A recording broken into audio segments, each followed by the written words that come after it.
Boa tarde a todos. Eu gostava de agradecer a vossa presença, sobretudo dos nossos convidados, que apesar do contexto atual acederam a este convite. Faço uma breve apresentação em meu nome do Pedro e do Paulo sobre a Stones Against Diamonds, que é uma micro-editora muito artesanal que nós os três decidimos criar, muito baseada no nosso voluntarismo e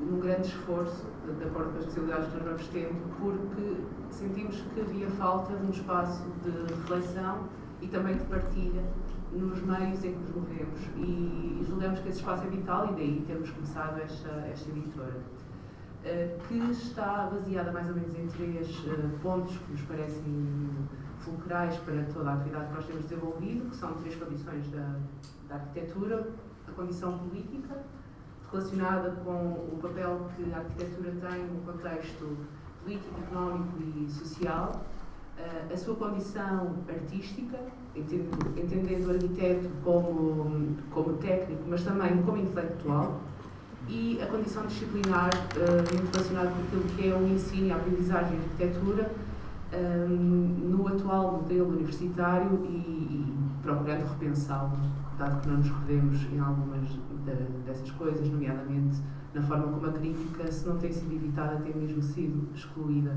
de alguns desses meios. Faço apenas uma pequena apresentação daquilo que têm sido as nossas publicações. Nós lançámos duas séries de discursos. A primeira é esta, é a série A, que é uma série de pequenos textos que decidimos partilhar de forma gratuita por vários pontos da cidade e também em Lisboa, e que são bastante diferentes, porque tanto temos textos mais atuais, produzidos mesmo para este momento, como por exemplo o texto do Pedro, ou textos que traduzimos, ou dos quais revimos a tradução, como o texto do George Agamben, ou então do Pier Vittorio Aureli, que é a primeira tradução do texto do Pier Vittorio Aureli para português, que nos parece estranho não ter existido mais nenhuma até à data, mas também textos que são mais antigos, textos de arquivo, como o texto do Nuno Titório Pereira, que foi um texto que ele apresentou no Congresso, no Encontro Nacional de Arquitetura, em 69, ou o texto do Manfredo Tafuri, que era um texto que estava mais ou menos perdido e que resgatámos, e tal foi o seu interesse que até acabámos por fazer uma publicação também em italiano para a Itália também ter acesso a esse texto. Ou então um texto do Manuel Mendes, que serviu como homenagem também ao seu papel enquanto pedagogo na escola, agora que se jubilou. Outro tipo de publicação que nós fizemos foi o Retórico Without Public, que há de estar aqui a aparecer, que no fundo nós invertemos os temas da Bienal de Veneza de 2018, que era Public Without Rhetoric, para pensar nas contradições entre aquilo que é a condição pública da arquitetura, a condição pública da construção da cidade e da forma como ela tem sido minada pelos interesses privados, financeiros e globais, e tentámos expor isso através de 12 exemplos da nossa própria cidade, usando inclusivamente até palavras dos próprios empreendedores ou arquitetos para explicar os projetos, para no fundo tentar pensar no que é essa condição do arquiteto enquanto produtor na cidade neoliberal. E depois um outro tipo de textos, que é a série B dos discursos, que são textos mais longos. Só lançámos este. O que hoje lançamos aqui é uma reedição desse texto, revista e ampliada, e também a sua tradução para inglês, mas para isso vou deixar que os nossos convidados falem sobre esse assunto. Por isso eu queria agradecer aos arquitetos Sérgio Fernandes, Carlos Machado, Bernardo Amaral e Inês Beleza por terem aceitado este convite. Queria também agradecer ao João Paulo Peri, porque foi ele quem motivou a realização desta sessão, que nós já estávamos um bocadinho desmotivados e com a publicação na gaveta, e foi ele quem disse que seria importante realizar este debate. Agradecer também à Ordem, porque este debate está também incluído nas atividades do mês da arquitetura. E também agradecer ao Francisco e à Sofia pelo registro fílmico, que vai permitir que pessoas que não podem estar aqui presentes hoje possam mais tarde consultar esta consulta, e também ficamos com um arquivo. E pronto, passo a palavra ao Pedro. Obrigada. Eu vou tirar a máscara. O protocolo à partida prevê que quem fala possa tirar a máscara. Eu vou falar muito, portanto, porque de facto, pessoas como eu que usam óculos, as máscaras são algo incompatíveis. Mas em princípio deixo depois ao critério de cada um, se quiser se sentir mais. Portanto, peço-vos primeiro obrigado por terem vindo hoje. Acho que estão reunidas todas as condições pessimistas para fazer um evento desta natureza, com chuva, vento, máscaras. As condições não são fáceis, nós tentamos de facto acautelar todo o respeito pelas normas em vigor, portanto peço-vos também cuidado, especial cuidado e atenção neste sentido. Temos aqui pessoas de grupos de risco e portanto todo o cuidado é pouco. Mas quero-vos agradecer terem vindo. É curioso que há 2 ou 3 anos organizávamos coisas e ninguém vinha, e agora que de facto não se pode ter ninguém, acabamos por ter imenso interesse, muitas pessoas manifestaram interesse e vir cá nestas condições. Portanto, apesar de tudo, é verdade que em cada pessimismo há de facto uma certa réstia de otimismo que permanece intacta. Também queria fazer 2 ou 3 agradecimentos, sobretudo à Catarina e ao Paulo, antes de mais, porque foram eles os responsáveis, nós os 3 fomos os responsáveis por montar este espaço editorial em condições muito, muito precárias, não é? O Paulo, sobretudo, que teve um papel importante na edição, gráfica, na montagem, etc. Portanto, isto é tudo muito artesanal, tudo muito oficinal, mas com toda a dedicação e todo o carinho que possa haver num projeto deste género. Também queria agradecer às pessoas que se disponibilizaram para fazer o vídeo, tal como a Catarina disse, e também à Mala Voltor, ao José Capela, ao João Fonte, que nos ajudaram aqui na montagem desta sessão. Eu não tinha até ontem à tarde planeado dizer nada de especial. Entretanto, achei que talvez fizesse algum sentido dar 2 ou 3 notas de apresentação, de leitura, relativamente ao texto, relativamente a esta reflexão, até para situar eventualmente o debate, até para eventualmente suscitar algum interesse da vossa parte no texto. O texto é uma reedição, ele foi escrito, portanto, há 2, 3 anos, ele foi ligeiramente revisto, ligeiramente ampliado, tem uma outra organização, digamos, do ponto de vista do texto, que eu acho que torna mais fácil a leitura. E, sobretudo, eu queria deixar, eu não sou muito autobiográfico, bem pelo contrário, mas eu, de facto, não acho que seja possível perceber esse texto sem compreender, no fundo, a circunstância que esteve por trás dele. E a circunstância que começa, claramente, com a crise de 2009, 10, a crise que vai até 2014. Porque eu, na verdade, pertenço a uma geração, aquilo que chamam os millennials, não sei se a Inês ainda é dos millennials, ainda és. O Bernardo deve ser, o Sérgio e o Carlos não são, lamento. Mas os millennials, até o nome que se dá. Eu sou de 56. Está mais ou menos provado que vivemos esta crise de uma maneira muito particular. Desde logo, eu pessoalmente, que entrei na Faculdade de Arquitetura em 2000 e saí em 2007, 2008, sou fruto de um quadro de formação totalmente inscrito dentro daquilo que o Fukuyama, filósofo americano, chamava o fim da história. Isto é, vivíamos na convicção, debaixo desse paradigma que a história de facto tinha acabado, que os grandes conflitos históricos de luta de classes do século XIX eram coisa do passado, tinham sido neutralizados, integrados, pacificados, portanto, e vivíamos uma espécie de alegre realidade dentro das estruturas do capitalismo liberal, um mundo pós-político, como se dizia, um mundo pós-ideológico, não havia ideologias, esta coisa da esquerda e da direita eram coisas do passado, e até no campo da arquitetura se dizia muitas vezes estávamos num mundo pós-crítico. E realmente neste quadro específico da arquitetura, este horizonte no qual eu fui filmado enraizava-se numa convicção muito profunda que todos íamos ser arquitetos à imagem do Culas ou do Herzog, íamos trabalhar nessa aldeia global Erasmus, e de repente chega a crise financeira, mais tarde chega o período da Troika, e que pôs grande parte dessa geração literalmente a fazer bolos em casa para vender. E isso foi um choque e uma ruptura muito intensa em todo este quadro mental que eu aqui descrevi.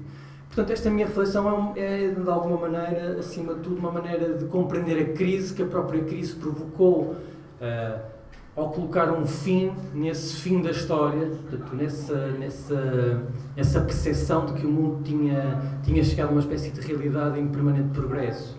Portanto, isto abalou os alicerces, os fundamentos de todo um quadro de formação ético, filosófico, disciplinar, do qual eu acho que a minha geração foi particularmente visível. Ao mesmo tempo, neste período entre 2014, 2015, 2017, as poucas iniciativas que iam existindo no campo da arquitetura pareciam seguir completamente ausentes, completamente aliadas relativamente a toda essa realidade. E uma realidade que não era apenas exterior à disciplina, mas que tinha afetado de forma muito direta arquitetos que estavam absolutamente precarizados, proletarizados, desempregados, porque afetou claramente a construção. Portanto, havia aqui uma espécie de esquizofrenia disciplinar que a mim demorou muito tempo a conseguir compreender, entre um discurso arquitetónico cheio de metáforas poéticas, apresentando obras idílicas e paradisíacas nas suas apresentações, uma espécie de permanente celebração triunfante da arquitetura, das suas possibilidades, etc.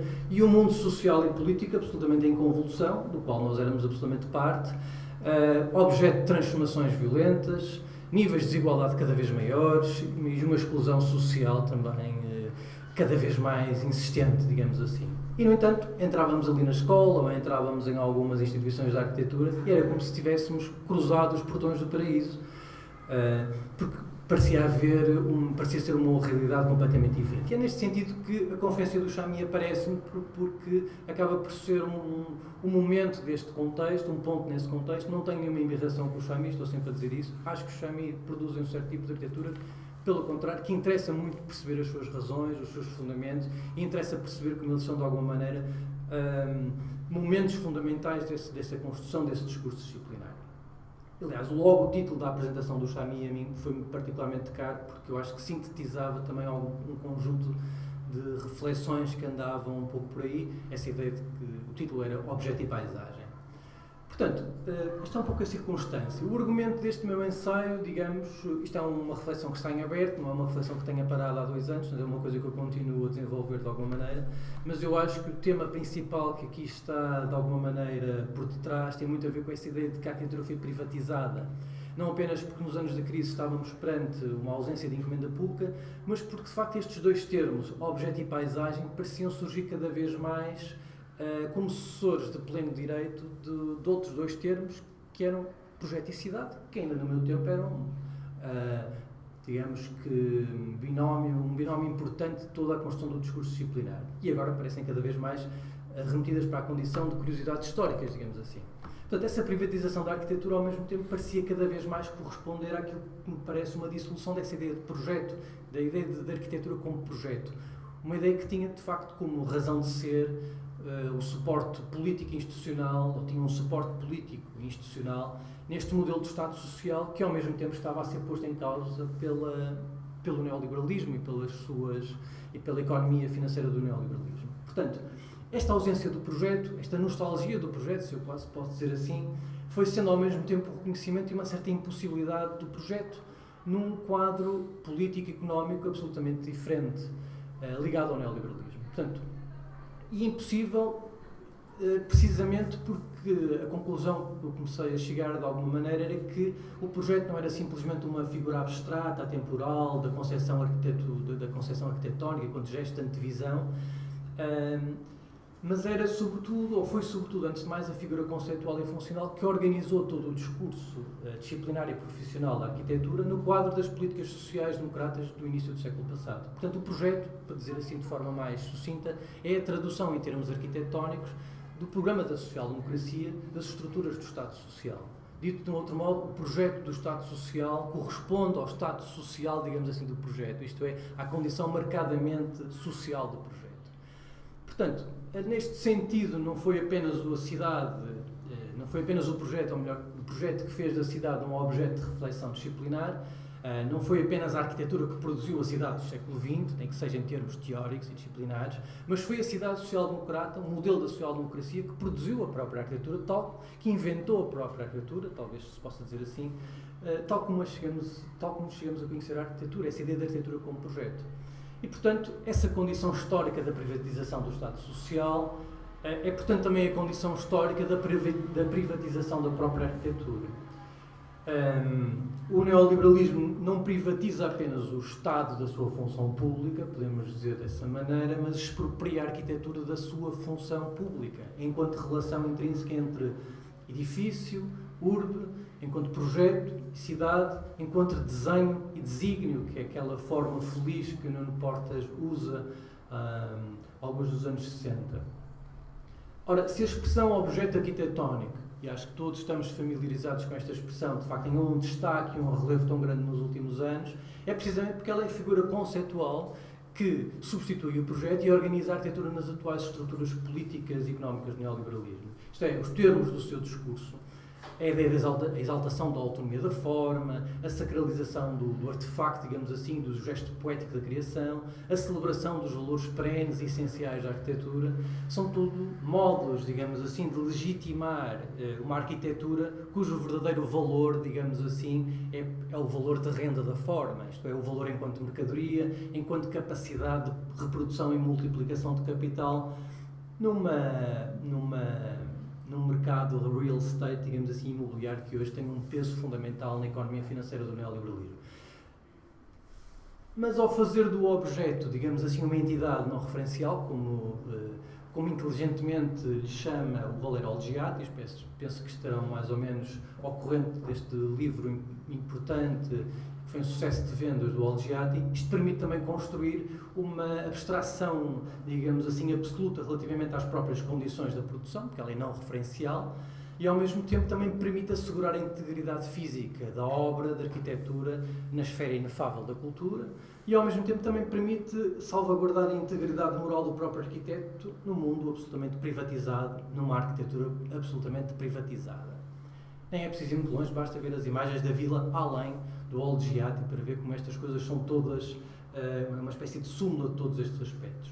Portanto, neste sentido, talvez só o Cisa, só o Álvaro Cisa, de alguma maneira, poderia ainda chegar a reconhecer e chegar a dizer, como disse há pouco tempo, num festival, na Póvoa de Varzim, ainda antes da pandemia, que a arquitetura não interessa a ninguém. Não sou eu que digo, é ele que diz. Que está em agonia, também é ele que diz. Que é uma velharia, um capricho inútil para alguma gente com dinheiro. Estou a citá-lo. Porque, de facto, o Cisa, um pouco como a geração do Sérgio, não é apenas um arquiteto excepcional, mas muito provavelmente é o último arquiteto no sentido de ser o último representante desta experiência da arquitetura como projeto. Portanto, a questão que se coloca aqui, quando falamos dessa condição política da arquitetura que eu trago para cima da mesa, não se trata de eu estar aqui a convocar uma mobilização em massa dos arquitetos ou da arquitetura para um programa político que temos de realizar e aprovar neste momento. Não se trata também, ao mesmo tempo, de fazer da arquitetura a solução mágica de transformação harmoniosa do mundo, nada disso. Eu acho que, sobretudo, e gosto muito deste verso do Manuel de Barros, trata-se de desinventar o objeto, no sentido em que será preciso desinventar o princípio que reduz hoje a arquitetura a essa ideia que ela se reduz à prática do objeto privado, se restringe à prática do objeto privado.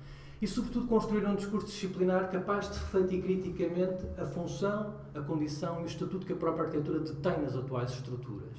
Porque isto significa, ao mesmo tempo, que o arquiteto não é apenas um autor, ele não é apenas um autor que se limita ao desenho da forma e à forma do desenho, com um problema meramente compositivo, estético ou construtivo, não é isso. Ele é também um produtor, neste sentido em que não é possível distinguir. Ele não está à margem do sistema produtivo, ele está dentro desse sistema produtivo, ele faz parte integrante da produção, do território, da habitação, da cidade, ele desempenha funções específicas nessa produção. Mesmo que o discurso disciplinar procure dissimular essa intervenção ou procure atirar isso para fora do próprio quadro de reflexão disciplinar. E se isto é o primeiro passo, eu diria que o segundo passo, eventualmente, terá de passar por reconfigurar as relações entre a própria arquitetura e política, porque estes também são termos carregados de de todo um sentido que vem também das estruturas políticas da social-democracia, que o neoliberalismo também pôs em crise de alguma maneira. Portanto, há aqui uma reconfiguração que se terá de adequar também às exigências que o neoliberalismo coloca do ponto de vista daquilo que é a própria política.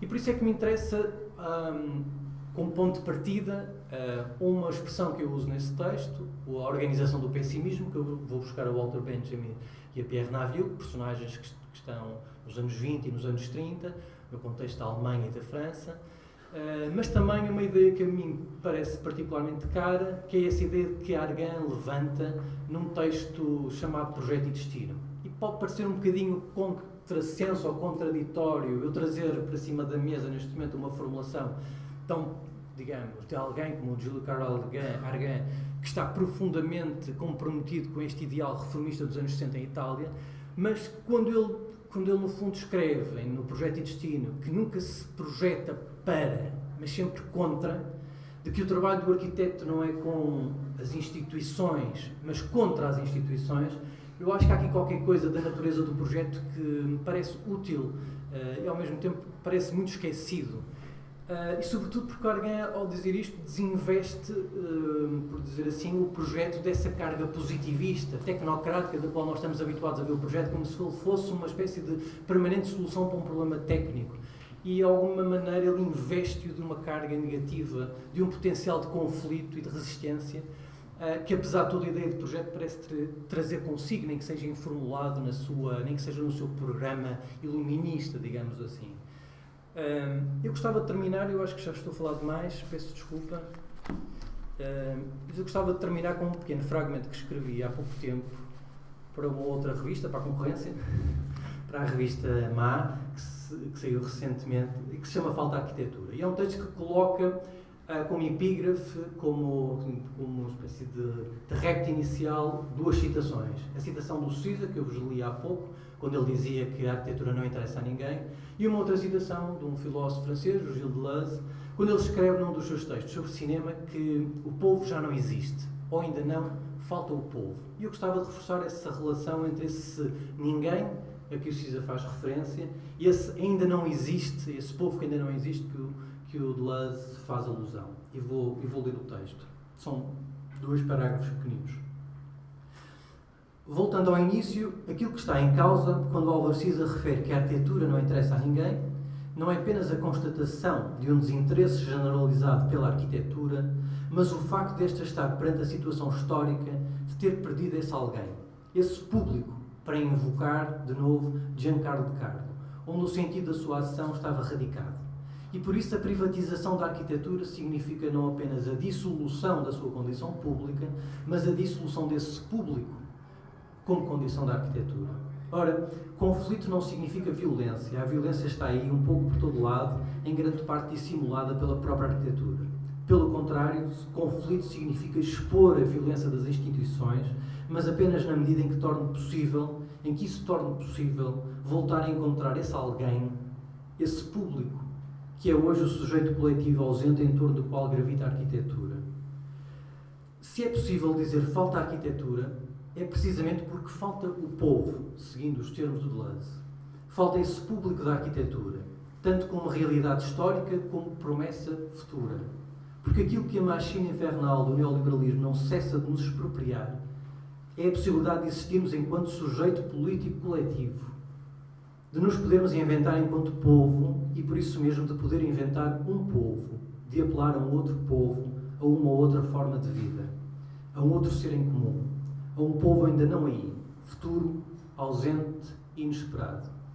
E, no entanto, esta constatação, falta ao povo, falta a arquitetura, não é senão a base a partir da qual se pode pensar a possibilidade, ou antes a necessidade imperativa de uma outra arquitetura, de um outro projeto de arquitetura. Futuro, ausente e inesperado.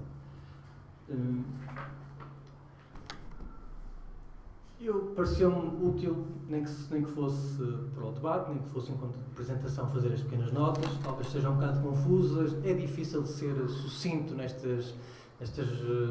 é difícil sintetizar isso tudo numa pequena apresentação de 5 minutos, Mas pareceu-me, apesar de tudo, que poderia ser importante, nem que fosse para o debate.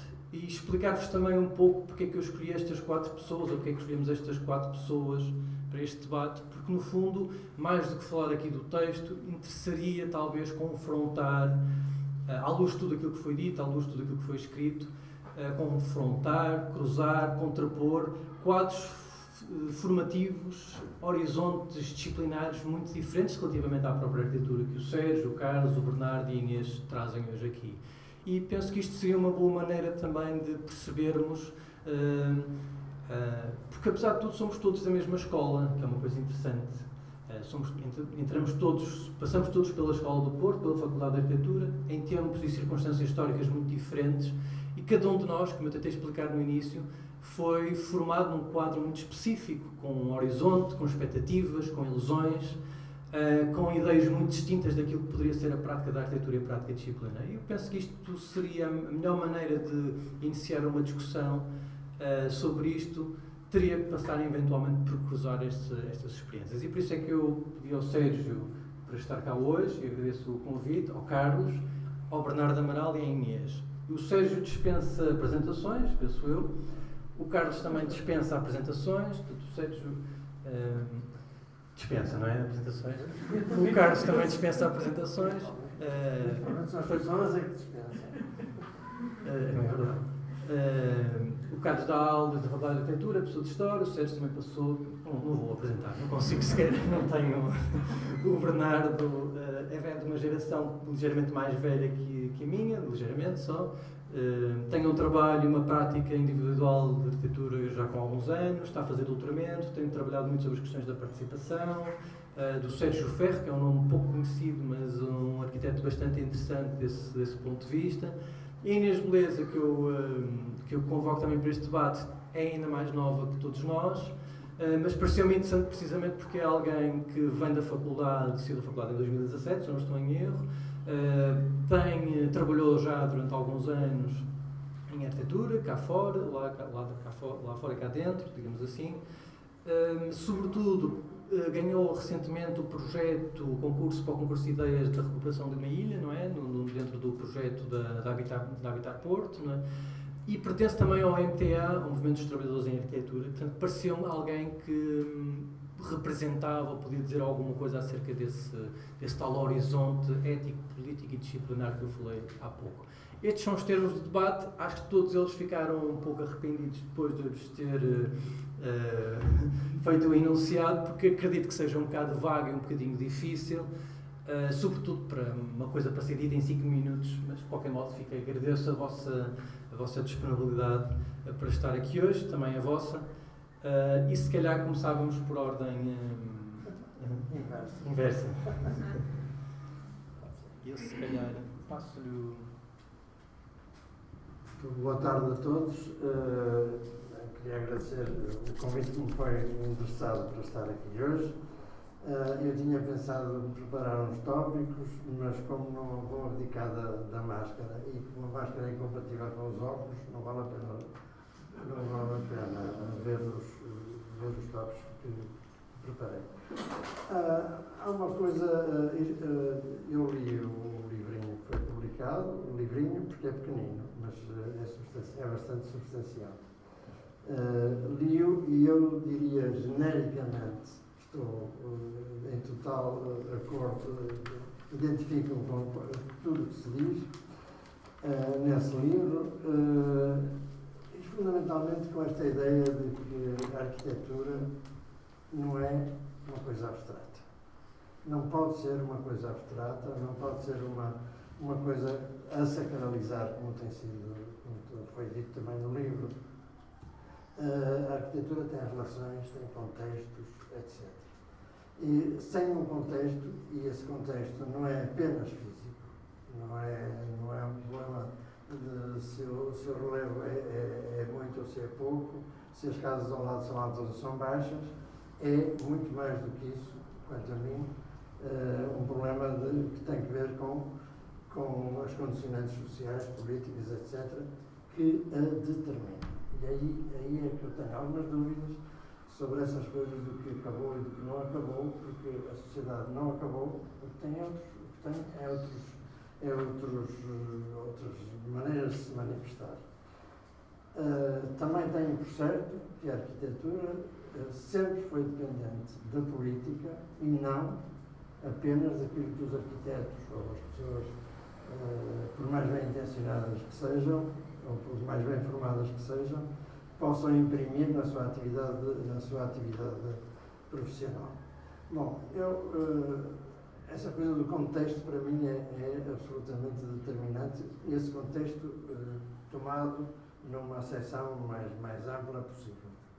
E eu, como a gravura mostra, sou muito velhinho e portanto, eu diria, parece um paradoxo, é um paradoxo, tive a sorte de fazer o meu curso em pleno fascismo. Todo o meu curso e o início da minha atividade enquanto profissional, a atividade docente, até por causa disso do fascismo, só se iniciou depois de 25 de Abril. Eu fui convidado no dia 25 de Abril para dar aulas na faculdade não, na Escola de Belas Artes na altura. Eu digo a sorte porque nós, os meus colegas, genericamente, aqui não havia de tudo, mas apesar as pessoas com mais algumas preocupações em relação ao significado da vida, nós todos vivíamos em permanência do contra. Isto que diz o Organ, realmente não era fazer a favor, era fazer contra, sempre. Nós passamos um período, ou melhor, os que nos antecederam, a geração do Távora, do Loza, de Viana de Lima, etc., para citarmos aqui do Porto, Titânio Pereira à cabeça, era uma geração que tinha que lutar pela possibilidade da modernidade na arquitetura, que era mesmo uma luta autêntica e uma luta difícil. Nós fomos educados enquanto alunos na escola, também no prolongamento dessa luta, que em certa medida se tinha amenizado, eu digo só em certa medida, porque depois da Segunda Guerra Mundial ter tido o desfecho que teve, o regime aqui endureceu ainda mais. E portanto, já era tacanho, já era reacionário, ficou mais. E ficou muito em relação à arquitetura. Portanto, nós tínhamos sempre essa ideia de que era preciso combater. Tínhamos tanto essa ideia, que depois, aliás, graças a alguns desses arquitetos que eu citei, ou até todos, Távora e o Titânio Pereira, por exemplo, tivemos que combater essa ideia também que começou a revelar-se bastante abstrata da modernidade. Uma modernidade que mais ou menos se copiava, que ia buscar modelos e para serem fiéis tinha um pouco a ver com Portugal, porque com o contexto onde nós trabalhávamos, porque o país tinha um atraso absolutamente óbvio em relação ao que era a Europa, a América, etc. E, portanto, esses arquitetos que lançaram esse movimento, digamos, e nos quais nós nos situávamos, lançaram um movimento quase contrário, que foi o de tentar encontrar uma raiz profunda portuguesa naquilo que fosse fundamental para fazer uma arquitetura que nos dissesse alguma coisa e que tivesse relação connosco. Portanto, sempre essa razão da relação com os outros.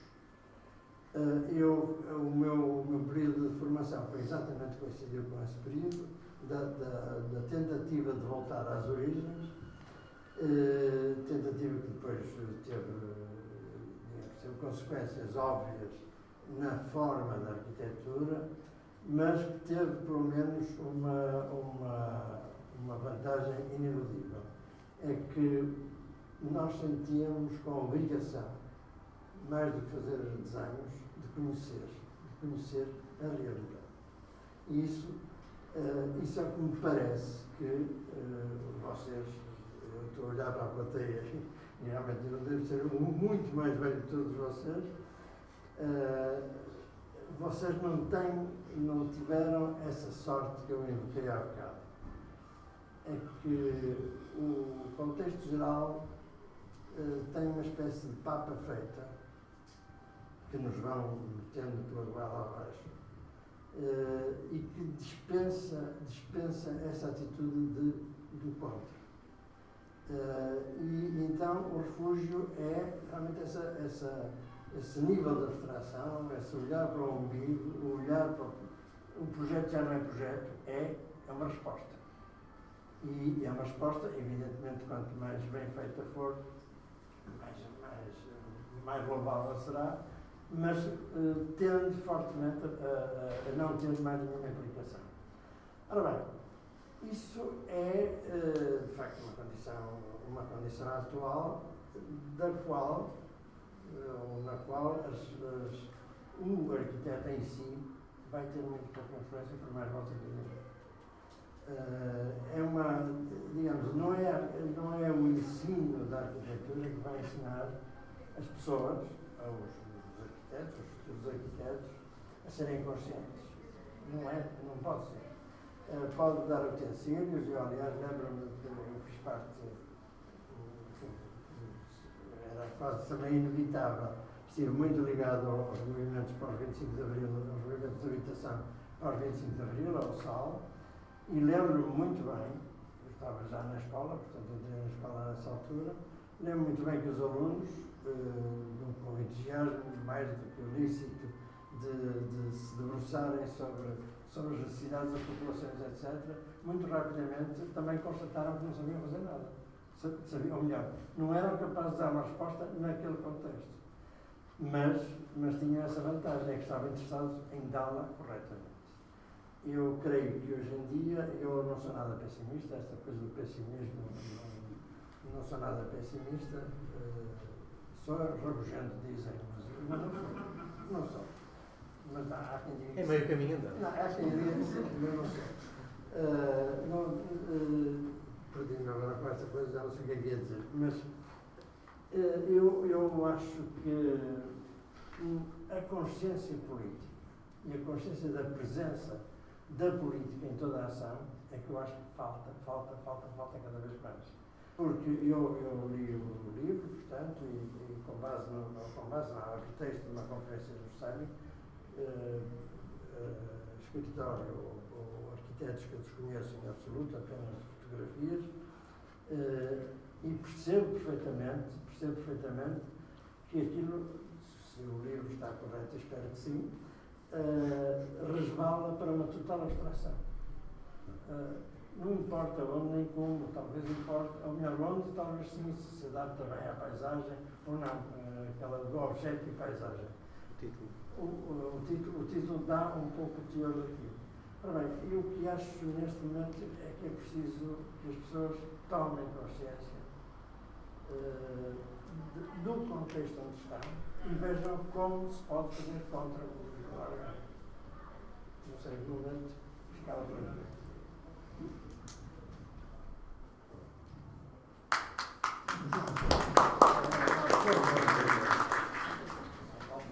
Ora bem, eu não tiro a máscara por várias razões. Uma delas é porque eu terei que tirar a máscara, quanto mais ele tira, mais eu ponho. A segunda é porque eu ouço muito bem com o microfone e até se ouve melhor com a máscara, que evita o chamado feedback. Ora bem, eu vou ler um texto que escrevi, eu agora não só improviso nas aulas porque tenho medo de perder, eu acho que pode ser um bocado maçador e por outro lado tenho algum gosto em escrever essas coisas que não são mais nada do que uma espécie de apontamentos para serem dizidos. Eu queria começar por cumprimentar o Sérgio, o Bernardo, a Inês. Coisa que eu não fiz. E agradecer o convite do Pedro Bismar e comunicar o prazer que é participar no lançamento de um texto tão inteligente e tão bem escrito. O que me causa alguma inveja, devo dizer. Ao ler, gostava de ser eu escrever assim. O tema, isto é o primeiro ponto. O segundo é o tema arquitetura e política, que é o que o texto trata, talvez o que me interessa, em si mesmo no anexo, a política entendida com P grande, não a politiquice ou os jogos táticos a ela associados, surgiu pela primeira vez, formulado com clareza, num livro chamado Projeto Utopia, de Manfred Tafur, escrito em 73, um ano antes de eu entrar para a ESBAC. Eu fui no da ESBAC e não da faculdade. Começo por este texto com uma pequena citação. O que nos interessa, diz o Tafuri, neste ponto, é definir quais são as funções que o desenvolvimento capitalista retirou à arquitetura, isto é, que retirou em geral as prefigurações ideológicas. Deste ponto de vista, é-se conduzido quase automaticamente à descoberta daquilo que pode parecer igualmente o drama da arquitetura de hoje.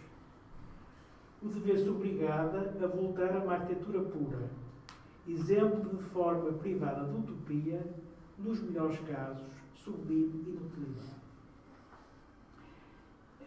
É evidente que eu fiquei, o Tafuri, como sabem, eu vou continuar. Apesar da minha admiração pela obra de Tafuri, tenho dois problemas em relação a esta afirmação sobre os quais vou falar no tempo que me cabe. O primeiro é a generalização implícita. A expressão a arquitetura hoje abrange todos. Todos supostamente querem fazer ou são obrigados a fazer uma arquitetura pura. O segundo é a afirmação de que essa arquitetura pura, que eu não sei o que quer dizer, tem a ver com o purismo do Corbusier, é uma espécie de arte pela arte, como se dizia no início do século XIX. Essa arquitetura pura, dizia, é necessariamente uma forma privada de utopia. Vou citar agora o texto que nos trouxe aqui, no qual o Pedro parece concordar com o Tafuri, ideia que podemos debater a seguir. A propósito de umas arquiteturas, que não interessa se são aquelas que mencionadas no texto ou outras, digamos, como é que se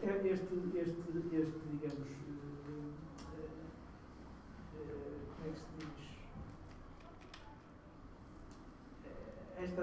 Esta visão é bastante generalizada.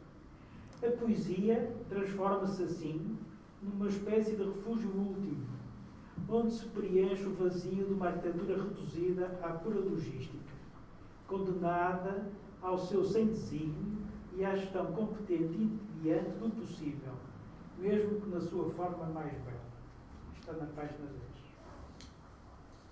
Ora, o problema para mim é que do sem desígnio da gestão do possível não surge a beleza. Pode surgir uma coisa agradável, como diz a minha sogra, mas não surge a beleza. A beleza não é sinónimo de bonito. A beleza é outra coisa, é perturbadora. Mas é uma coisa inútil. Não há nada mais inútil do que uma sinfonia de Bruckner, por exemplo, ou uma obra do César. Se a obra do César nasce da utilidade, o que é verdade, o seu território, o seu desígnio, está para lá da utilidade. É o mesmo das sinfonias de Bruckner. E, no entanto, nós sabemos que a vida sem a arte não faz sentido. Ou então, o seu sentido é muito limitado. Eu também sou pessimista, contrariamente ao Sérgio. Mais pessimista ainda do que o Pedro, que escreve pessimismo entre aspas. Eu sou pessimista mesmo, sem aspas. Mas não considero que estejamos num beco sem saída, como parece sugerir Tafuri. Não estamos numa espécie de fim da história, ao contrário. A única possibilidade que temos está dentro da arquitetura e podemos designá-la como reivindicação da condição disciplinar, como sugere o Pedro Bismarck na página 29, parafraseando Jean-Luc Rancière. Uma condição disciplinar que implica a não desvinculação entre dimensão política e experiência estética. Para não sermos simplistas, devemos reconhecer que se trata de uma relação muito complexa. Regressarei a este tema no fim. Eu diria, e continuo a considerar que é essa a única saída, que a reivindicação da condição disciplinar é já uma afirmação política, contém já uma dimensão utópica.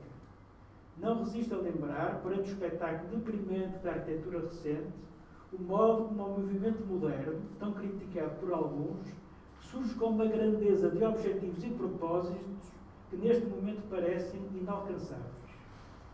Simplificando, a condição atual do desenvolvimento capitalista é contra a arquitetura. Tentou e conseguiu, em grande parte, transformar a arquitetura num produto, numa marca, numa porcaria, no limite do menos mau, numa coisa meramente agradável, anódina e decorativa. O minimalismo também tem muita decoração. Reivindicar a condição disciplinar, para mim, significa reivindicar a dimensão artesanal e artística da arquitetura.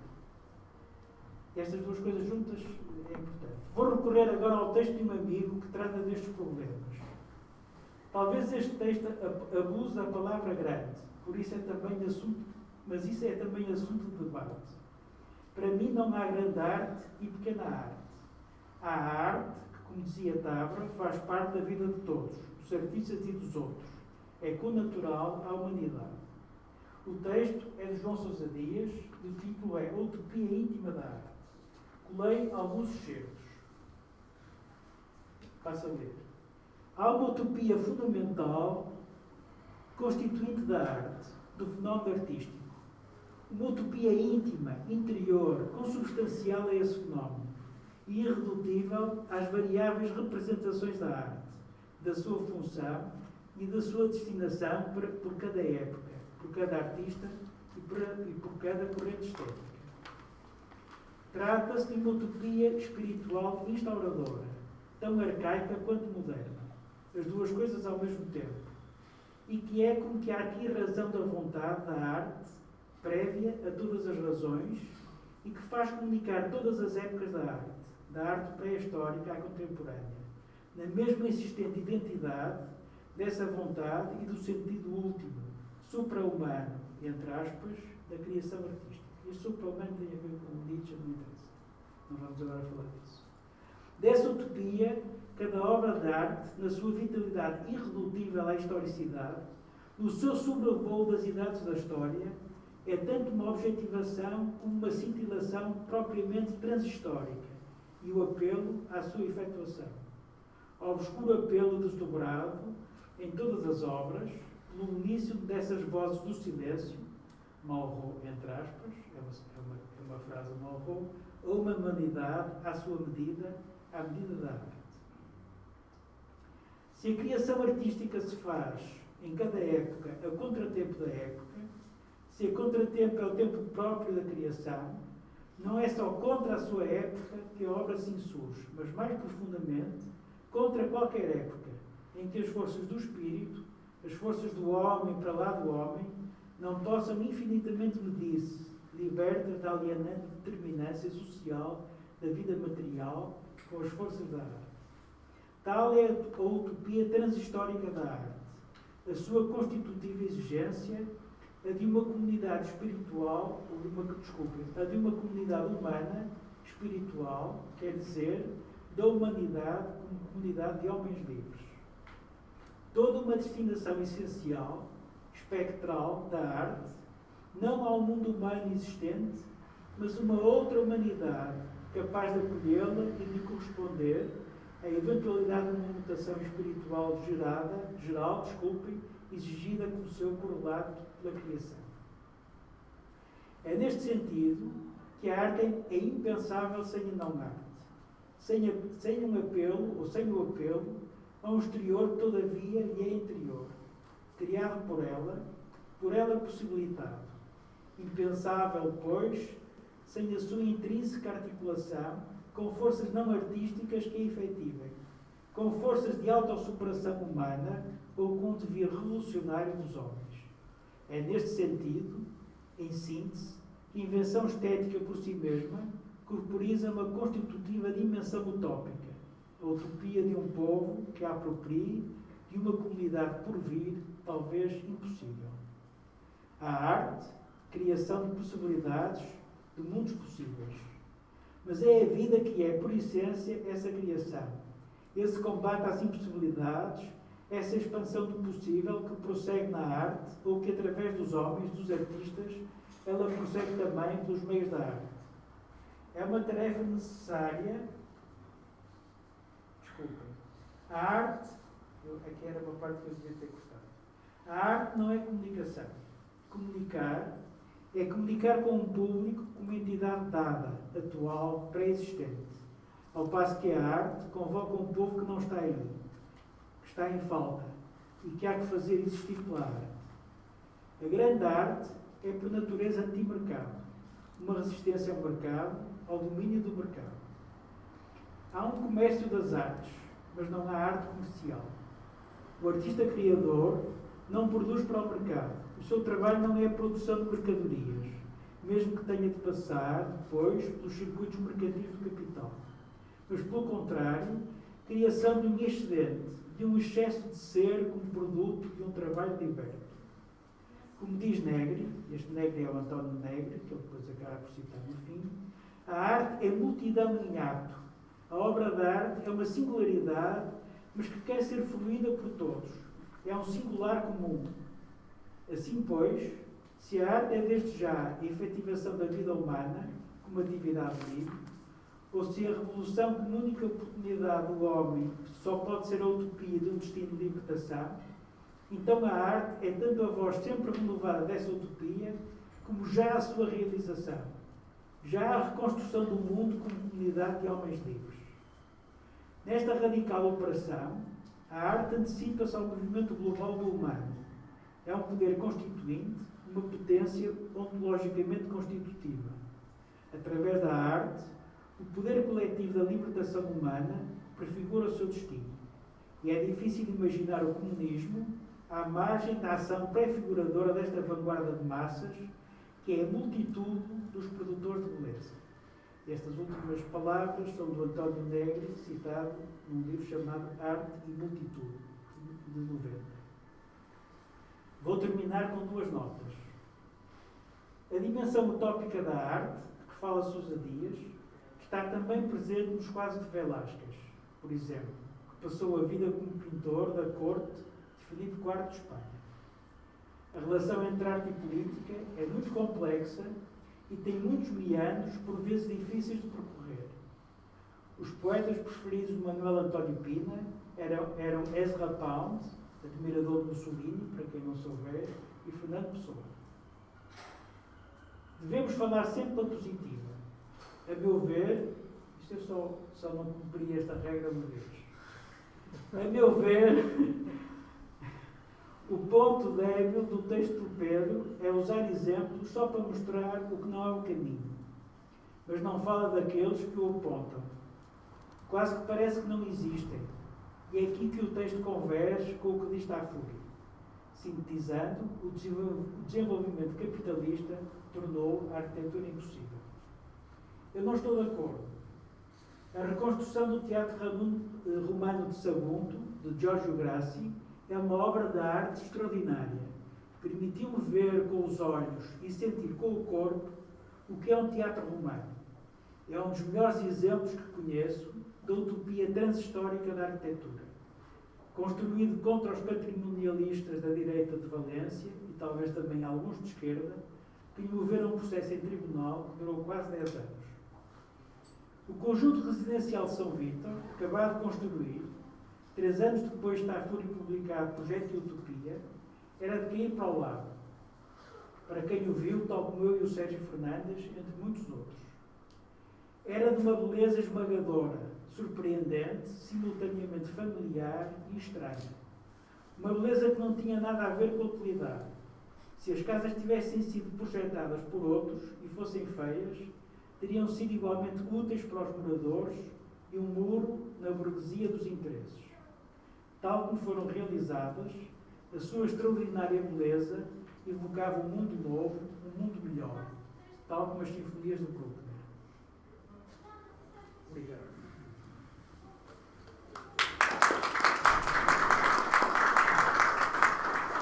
Podes usar este microfone.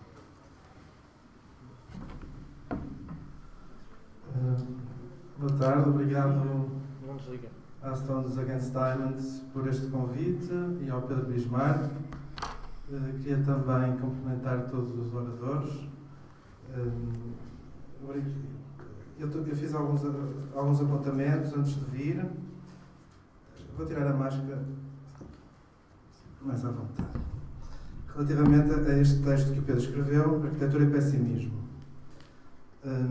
As questões que o Pedro levanta neste texto são questões que me acompanham desde o tempo em que era estudante inclusive não terá sido por acaso que eu depois na tese de licenciatura estudei o internacional situacionista, já nessa tentativa de perceber qual é a ligação entre uma postura crítica e política com o espaço urbano, em que os situacionistas também trataram.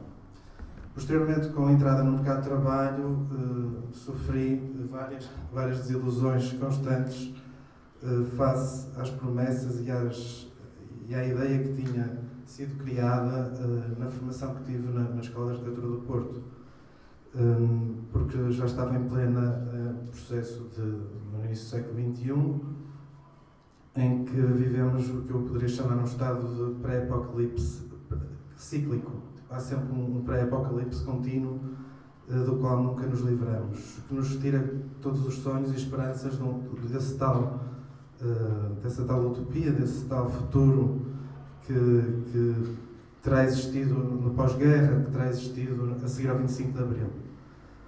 Mas pronto, em relação ao texto, tenho aqui escrito: o texto de apresentação introdutório deste evento, retirado do ensaio em causa, escrito por Pedro Bismarck, questiona a natureza da prática disciplinar da arquitetura à luz das atuais condições económico-sociais, nomeadamente o regime neoliberal introduzido desde os anos 80 como cartilha global por Ronald Reagan nos Estados Unidos e Margaret Thatcher no Reino Unido. A partir de uma leitura crítica do neoliberalismo, Pedro Bismarck pergunta qual é o lugar do projeto, do plano e do desenho como designo, num regime ideologicamente avesso à coisa pública e favorável a uma política de privatização e financiarização de todos os setores económicos vitais que caracterizam o Estado de Providência: a saúde, a habitação, a educação, a energia e os transportes. Não será um acaso que o movimento moderno na arquitetura da Europa tenha surgido entre as duas grandes guerras em regimes de Estado de Providência ou sociais-democratas. Os arquitetos começaram a ser chamados para sair da encomenda privada de vilas e mansões, para se debruçarem sobre a habitação coletiva, o desenho de praças, ruas, escolas, hospitais e por aí fora. O pragmatismo funcionalista do movimento moderno é mais que uma reação estética aos floreados da arquitetura de belas artes.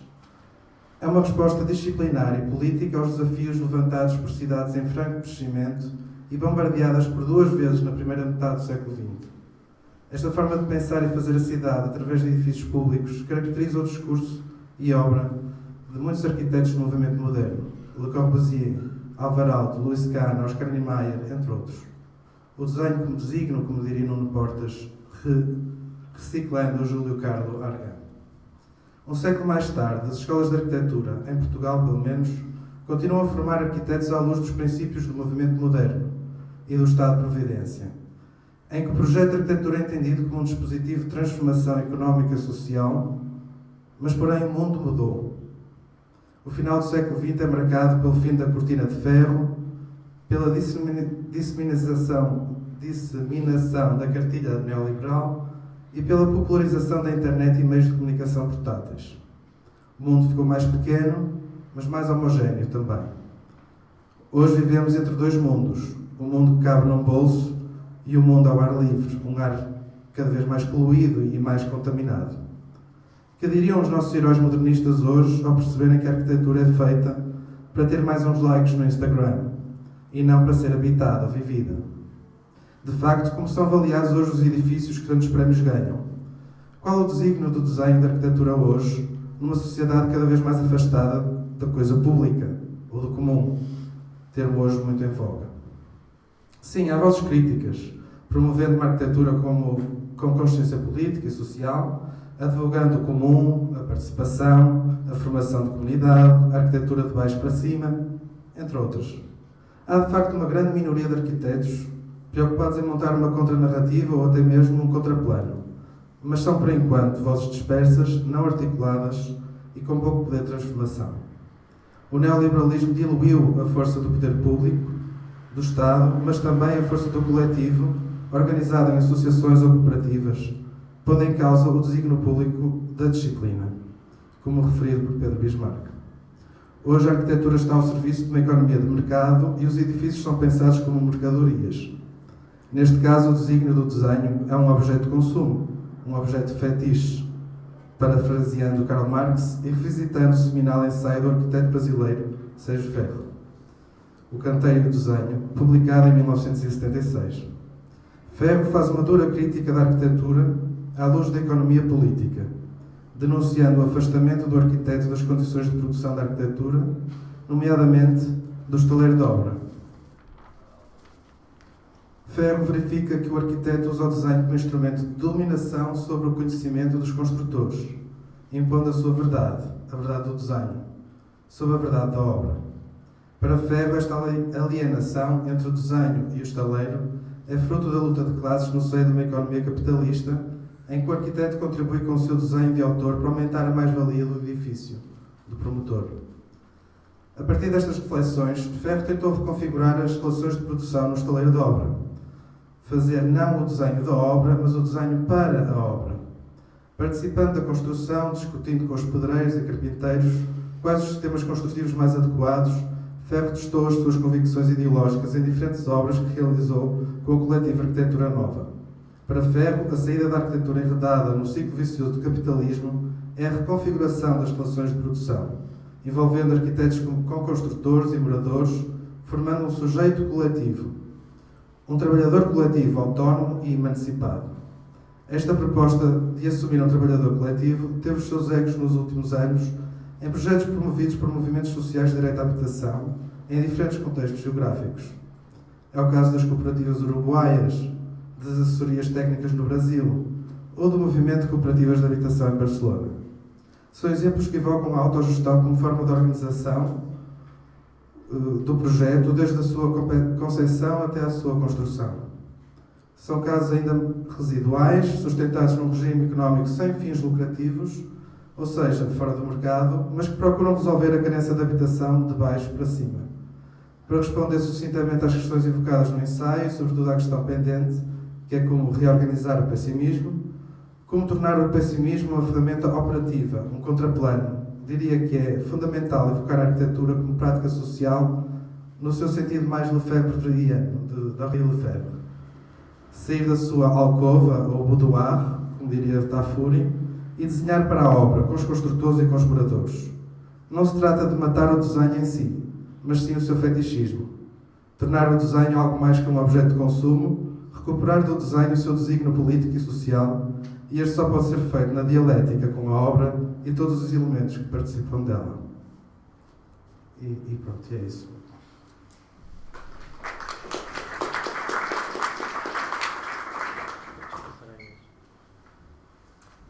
Olá a todos. Antes de mais, obrigada pelo convite. Às Stones Against Diamonds, Pedro, Margarida, Paulo.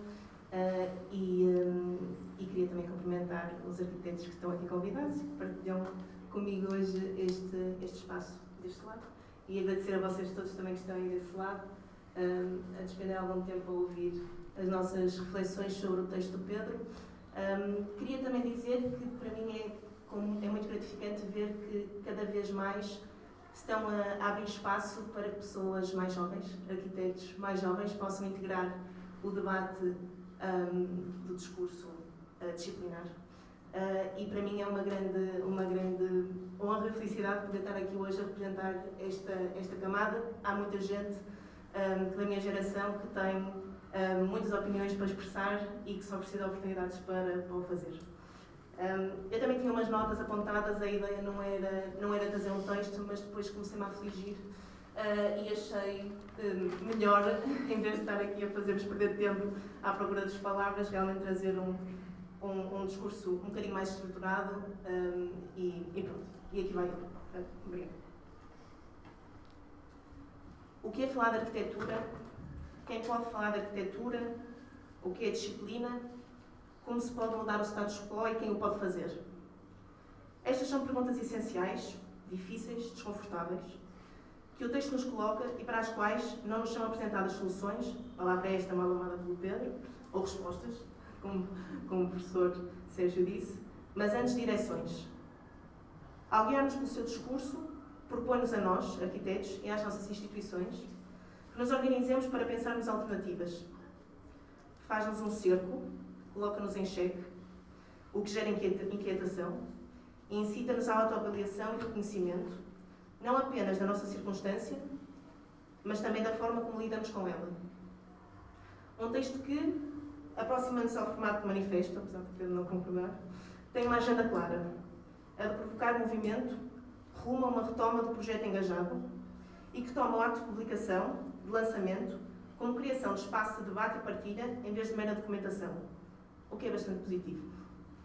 Confesso que quando estive a pensar em como abordar este debate, tive um momento de impasse. Por um lado, apesar disto ser um debate, não há nada com que discordo absolutamente com o Pedro. Por outro lado, seria um terrível enfado e de resto uma perda de tempo se viesse aqui passivamente concordar com tudo o que foi escrito.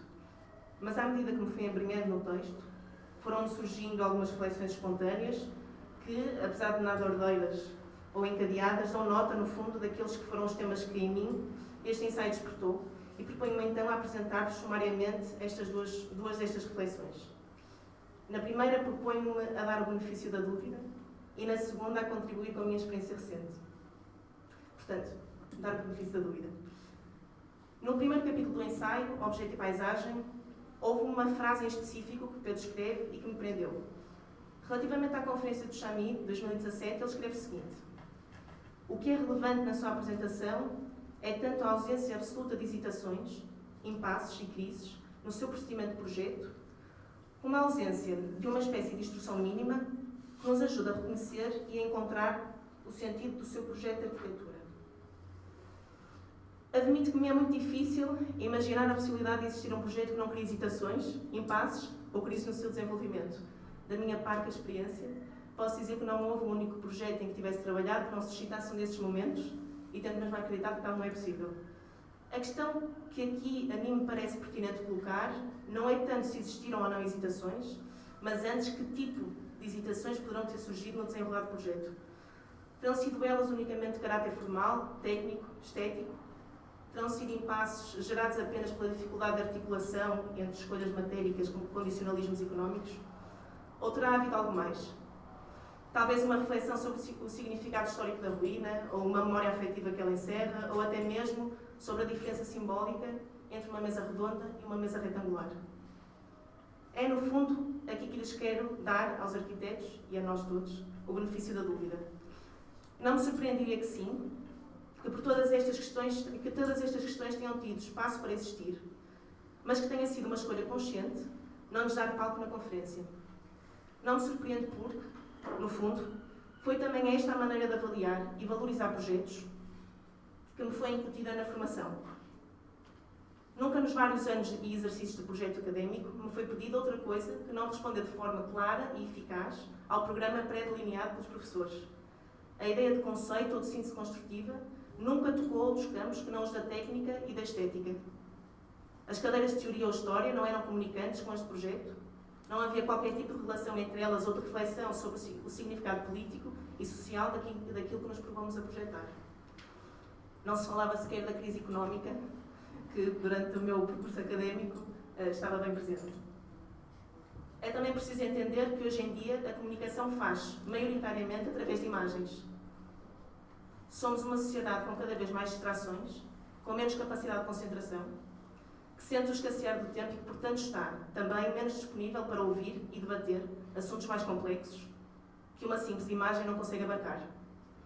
No fundo, estamos perante uma pescadinha de rabo na boca, desculpem a expressão coloquial. Abordagens de arquitetura mais abrangentes não são valorizadas e por isso não têm palco nas conferências ou debates e por isso não têm adeptos. E por não terem adeptos não são levadas às conferências e debates e, portanto, não são valorizadas. Parece-me a mim que este ciclo de perpetuação do desinteresse pelo potencial crítico e de transformação social e político da disciplina começa na escola e creio que é também aí onde devemos começar a desconstruí-lo. E talvez a partir desse momento consigamos então retomar uma ideia de arquitetura entre cultura e forma, como sugere o título do artigo do Kenneth Michael, uma arquitetura que é resistente às operações autoconfirmadoras e conciliatórias da cultura dominante, simultaneamente irredutível a uma estrutura puramente formal, desengajada das contingências do espaço e do tempo. Tudo isto para dizer que, no fundo, mais do que me chocar existir um tipo de visão da arquitetura que reclama a sua autonomia disciplinar unicamente através da dita poética, mais aliada dos conflitos sociais que existem hoje na cidade e possivelmente mais miúpe no que diz respeito ao seu potencial emancipatório, aquilo que realmente me preocupa é não haver outras visões, de outro tipo, a despertarem a nossa atenção. E agora a segunda reflexão e contribuição. O último capítulo do ensaio coloca-nos a questão que, no fundo, parece-me ser o culminar do raciocínio e para onde todo o seu conteúdo escoa. Em quem reside o potencial de organizar e tornar ativo e propositivo este pessimismo? A possibilidade de resposta que se aponta no texto remete-nos para as escolas de arquitetura. O que, a meu ver, é inquestionável, como já antes observei, a ação da escola parece-me hoje desprovida de qualquer vertente artística no sentido da palavra a que se refere o texto. Artística como algo que tem em si o potencial de explorar novas possibilidades para a vida. Mais do que formar arquitetos, a escola terá necessariamente de assumir a responsabilidade de formar cidadãos. E aqui, se calhar, discordo do professor Sérgio. Incitando os estudantes a pensar no seu potencial transformador e a ver a arquitetura não como um mero objeto, desligado ou pelo contrário, reprodutor da cultura vigente, mas como ferramenta capaz de operar na construção da sociedade. Citando Enzo Mari, a rejeição de toda a ideologia é a pior ideologia que já ouvi falar. Rejeitar a ideologia significa total aceitação das lógicas do mercado, a total aceitação de nos termos tornado ciborgues. No entanto, a pergunta que coloco é: e os arquitetos que já deixaram a academia? Não faz sentido pensar na sua capacitação para que possam também eles ser agentes de mudança? Se considera acertada, e está inclusivamente estudada e corroborada pelo sociólogo Alfredo Campos, que a constatação que o Pedro faz da quase extinção dos arquitetos ditos profissionais liberais, que gozam de autonomia e de poder negocial e que, por isso, têm mais condições para definir o percurso da sua prática, de escolher o que querem ou não fazer e em que moldes, não posso deixar de questionar se será mesmo verdade que a maioria dos arquitetos se encaixa na definição proposta antagónica à do profissional liberal, o dito arquiteto empreendedor, que apenas detém a faceta técnica de gestão das tarefas rotineiras das suas práticas e desprovidos de qualquer noção de coletivo, de projeto ou de cidade. Não é isso que a minha experiência me diz. Faço parte do movimento de trabalhadores em arquitetura, que integra dezenas de trabalhadores de vários pontos do país e que é a prova disto que acabei de dizer. Junta trabalhadores assalariados, falsos recibos verdes, profissionais independentes, investigadores, um conjunto heterogéneo de pessoas que trabalham dentro do sistema neoliberal vigente e que sofrem na pele as consequências do mesmo. Trabalham demasiadas horas, sem uma retribuição digna, muitas vezes sem direito a férias e totalmente desprotegidos em caso de despedimento. Trabalham, a maior parte das vezes, em escritórios que, por sua vez, são igualmente precários. Tenho o prazer de, dentro deste movimento, conhecer muitos arquitetos que resistem e recriam a atenção necessária ao jogo de equilíbrio que é o mundo em que vivemos, lutando por melhores condições de vida que lhes permitam, precisamente, ter mais oportunidades, ter mais e melhor tempo para se conseguirem reinventar e ser agentes de mudança. Como a Peggy Dimmer diz no seu texto Architects Really, se não temos tempo no nosso dia, ou estamos tão exaustos devido às condições em que vivemos que não há oportunidade para pensar o possível, estamos perdidos. Eu não poderia concordar mais. É um movimento que concorre, tal como poderia fazer a Academia, e como de resto faz este texto que estamos hoje aqui a apresentar, para nos sensibilizar para a necessidade de mudança, mas também, e essencialmente, para gerar as condições que poderão tornar essa mudança possível. Que concorre para organizar o desencanto e o pessimismo e a melancolia, tínhamos ali uma imagem a passar, que se instala, se não antes, necessariamente quando iniciamos o nosso percurso profissional. Sendo os arquitetos que trabalham por conta de outrem mais de 70% do total dos inscritos na ordem, dos arquitetos, eu diria que temos aqui uma força em potência que precisa de ser tomada em consideração. Obrigada.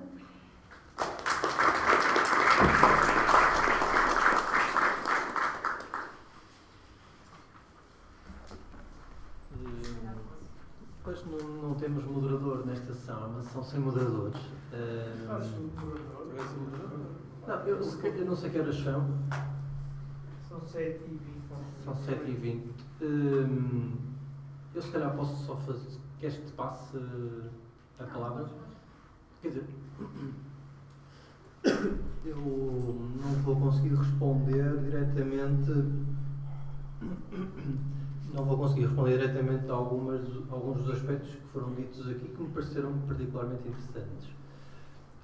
Posso tentar dar alguma nota de 2 ou 3 aspectos que eu, se calhar, gostaria de reforçar, porque eventualmente podem carecer de alguma precisão. Eu acho que o que foi interessante nestas 4 intervenções foi o facto de elas não terem respondido àquilo que eu tinha pedido. Mas ao mesmo tempo responderam, porque eu acho que, apesar de tudo, foram mais além, aliás, do que aquilo que eu eventualmente teria imaginado, porque todos vocês, de alguma maneira, construíram um discurso a partir da vossa posição, que não se limitou a fazer uma espécie de diário, registro cotidiano da vossa relação com a arquitetura, com o vosso quadro, mas vocês acabaram por reenquadrar e vocês próprios fizeram o vosso próprio discurso com algumas das ferramentas que aqui estavam presentes. Isso pareceu-me bastante interessante e bastante mais interessante do que aquilo que eu tinha pensado. Portanto, desse ponto de vista, acho que tanto a intervenção da Inês, como do Sérgio, do Carlos e do Bernardo expõem no fundo da sua intervenção modos diferentes de jogar com algumas destas categorias que aqui estão presentes. Mas, acima de tudo, eu gostava de dizer 2 coisas. Relativamente a esta questão do pessimismo, eu abstenho totalmente, e por isso é que eu vou buscar esta expressão da organização do pessimismo, que ela não é moral. Eu não uso para fazer um julgamento moral, eu não oponho ao otimismo diretamente como categorias morais. Por isso é que me interessa a maneira como o Walter Benjamin a coloca, como a coloca no sentido de uma crítica às políticas na altura da Alemanha dos anos 20, da República de Weimar, em que no fundo, em que viviam um certo ambiente otimista e idílico, tal como se viveu nos últimos anos, que tinham mesmo uma função, no fundo, dissimular alguns conflitos que eram tangíveis e que estavam prementes na sociedade alemã dos anos 20 e que hoje, de alguma maneira, parece-me que cumprem o mesmo papel. Portanto, é neste sentido, essa é a minha organização do pessimismo, tem este sentido de buscar esta experiência, essa referência do Walter Benjamin. Portanto, não é aqui uma coisa no sentido de uma crítica moral do Spengler, em que estou aqui, no fundo, num sentido de decadência do mundo, de fim do mundo, bem pelo contrário. Portanto, esse pessimismo tem um sentido paradigmático e pragmático, no sentido de uma organização de desconstrução de um discurso dominante, que é esse discurso de um certo empreendedorismo diletante que hoje temos diante de nós. Eu lembro de chamar a atenção que este período da crise trouxe 2 tipos de discursos. Aquele discurso que nós aqui falamos, que eu aqui falei que tinha a ver um pouco com o quadro em que o Chami se incorporava, mas também um discurso muito na altura apoiado pela Ordem, por algumas instituições. Estou-me a lembrar daquele famoso Challenge for Internationalization, que era uma espécie de dossiê enorme da Ordem, com o apoio da Fundação de Serralves, que foi a grande manifestação uma grande organização que houve ali por volta de 2017, 2016, 2015, de um evento arquitetónico aqui no Porto e na região norte, tinha sobretudo a ver com dar ferramentas de internacionalização aos arquitetos, explicar-lhes como é que eles podiam vender as suas obras lá fora. Portanto, havia aquele discurso de Passos Coelho da exportação da arquitetura portuguesa, da internacionalização da arquitetura portuguesa. Portanto, um discurso muito virado. Eu estou a dizer isto só para perceber também um bocadinho esta circunstância do texto. Portanto, um discurso muito otimista, muito virado para esta constante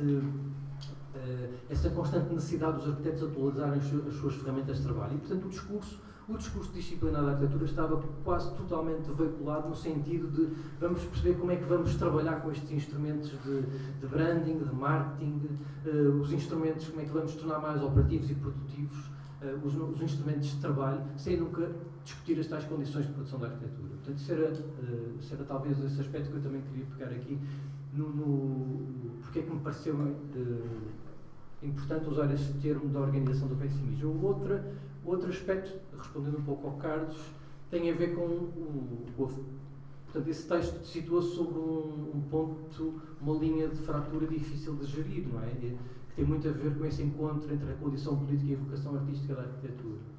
E aí estou totalmente de acordo com o que diz o Carlos, e por isso é que cito o Sousa Dias também no final do texto. Aliás, a minha crítica neste sentido é percebermos que aquilo que o discurso disciplinar sacraliza enquanto beleza, está longe de o ser, muitas vezes. E é precisamente, e aí vou ao seu encontro. Portanto, isso levaria a... Isso levaria-nos a um outro problema que tem a ver com aquilo que nós entendemos que é a natureza do gesto artístico e a vocação artística da arquitetura. E, portanto, essa versão empobrecedora da arquitetura como alguma coisa que constrói imagens belas, como dizia o Rilke, o belo é o último véu antes do terrível. Portanto, essa inversão empobrecedora desse trabalho que o arquiteto tem, e acho que o Olgiati geriu muito bem todo esse modo de entender essa versão empobrecedora da condição artística da arquitetura. Portanto, é contra isso que eu oponho no final a expressão do Deleuze e a expressão do Sousa Dias, no sentido de perceber que a arte, a condição artística, tem muito mais a ver com uma dimensão de abrir possibilidades à vida. Não é? Portanto, eu não queria também alongar muito. Mas isso também me serve para pegar num outro ponto, tem a ver com o Tafuri. E aí, eu não sei se eu acho que o Tafuri foi um bocadinho mal entendido por anunciar o fim da arquitetura. Eu acho que ele também nunca anunciou o fim da arquitetura. Nem eu estou aqui, nem eu estou a anunciar o fim de nada, embora a pandemia pareça todos os dias nos empurrar para o fim de qualquer coisa que eu não sei bem o que é. Aquilo que eu me limito a fazer e a observar, no fundo, tem a ver com tentar colmatar esse desfazamento que existe entre um discurso disciplinar que vive cada vez mais aliado a algumas condições de produção da arquitetura, como já aqui foi dito, e outro discurso que continua a usar um certo tipo de ferramentas de observação da realidade, como o Sérgio estava a dizer, que eu acho que neste momento não nos servem para pensar o território, a cidade, que está a ser hoje produzido por as instituições políticas do neoliberalismo. Portanto, deste ponto de vista, aquilo que me interessa, e isto é uma reflexão que eu também faço a posteriori, no fundo, perceber em que sentido nós também podemos reclamar para nós um conjunto de ferramentas de análise e observação do território, da cidade, daquilo que é o trabalho da arquitetura, daquilo que são as condições em que a arquitetura se inscreve e trabalha, que na verdade possam corresponder a essa realidade. E por isso é que muitas vezes quando ouvimos falar de espaço público, que é um termo que hoje atingiu uma dimensão absolutamente vaga e indeterminada, para além de todo o voluntarismo que pode ter essa afirmação, é o típico termo que eu ouço todos os dias a ser falado, que na verdade já não consegue albergar num sentido qualquer de político, não é? Portanto, há todo um conjunto de termos ligados à experiência do projeto, ligados à experiência da arquitetura como projeto, que hoje eu acho que já não nos oferecem condições para ler, observar e intervir sobre esse espaço que temos à nossa frente.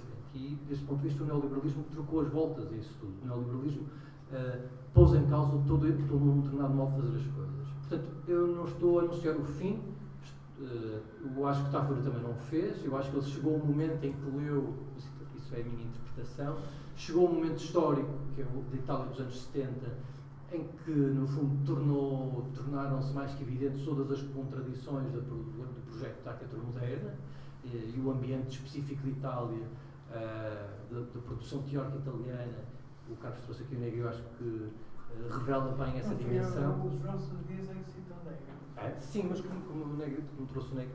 Portanto, agora, eu, de alguma maneira, sigo, a responder do outro aspecto do Carlos, sigo um certo prazer numa crítica negativa que não se atreve, num certo sentido, a colocar, a avançar com modelos positivos. Eu acho que uma certa crítica, aquela crítica operativa que o Tafuri se manifestava sempre contra, eu guardo alguma, talvez de uma forma um pouco ambígua ainda, guardo alguma necessidade de manter um pouco essa necessidade de uma crítica negativa que não esteja sempre comprometida em oferecer soluções, em oferecer hipóteses. Mas eu percebo o que é que o Carlos, e acho que isto é um limite de toda a produção teórica, toda a produção escrita. Eu gosto muito de uma frase do Deleuze quando ele diz que as teorias estão aí para morrer na história, na ação, não é? E, portanto, há qualquer coisa, a teoria tem um papel que não tem necessariamente a ver com prescrever hipóteses, com dar soluções. Há qualquer coisa aí que só pode acontecer na passagem pela prática. Portanto, a teoria, e volto aqui também ao que o Sérgio estava a dizer, e isso interessa-me particularmente, a teoria tem qualquer coisa a ver com esse modo de nos enfrentarmos com a realidade, com desconstruirmos determinados aspectos da realidade, dar-nos ferramentas ferramentas para lermos esta realidade que está diante de nós. Mas eu percebo que há um determinado momento e há uma determinada relação entre a teoria e a prática que tem que estar sempre animada. Pronto, eu estou a dizer generalidades, talvez, mas pareceu-me importante responder a estes dois aspectos. Quanto àquilo que a Inês e o Bernardo Amaral disseram, eu acho que aquilo que me pareceu as tuas indicações, a tua crítica mais feroz ao meu texto, não é? Esta mais feroz crítica do texto, a próxima vez não te convido, assim. Eu acho que são dois pontos precisamente que eu acho que são importantes. Até porque as duas figuras, eu não estou a defender nenhuma das duas figuras, não é? Nem o arquiteto público, eu acho que ele tem uma circunstância histórica, tem uma condição histórica, este arquiteto público, homem de letra, intelectual, técnico ligado aos programas da social-democracia, aos programas de habitação, e o arquiteto como empreendedor. Eu percebo que essa abstração, essa generalização, possa ir no sentido de esconder, no fundo, a grande camada principal que produz arquitetura, que é o arquiteto proletário, assalariado, que trabalha para outros e que, no fundo, está fora desta categoria. E eu percebo esta crítica e eu acho que é interessante, talvez, acrescentar aqui esta terceira figura, embora ela esteja aí presente, há uma crítica permanente a este exército de reserva e este exército de trabalho que está permanente aí e que faz a arquitetura, mas talvez ele não seja tematizado e enunciado. Porque, apesar de tudo, aquilo que me interessa seria este confronto, não é?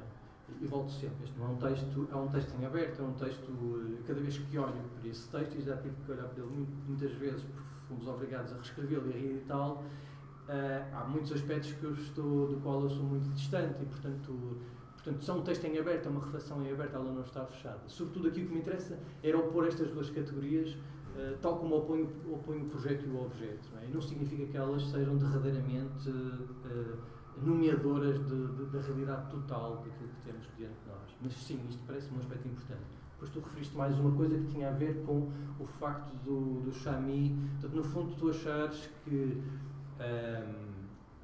não acreditavas que pudesse haver qualquer espécie de hesitação, impasse, crise, crítica no processo, porque realmente é impossível, não é? E eu concordo, não me parece nada execuível que isso seja possível, não é? Mas o que é certo é que foi precisamente esse confronto entre essa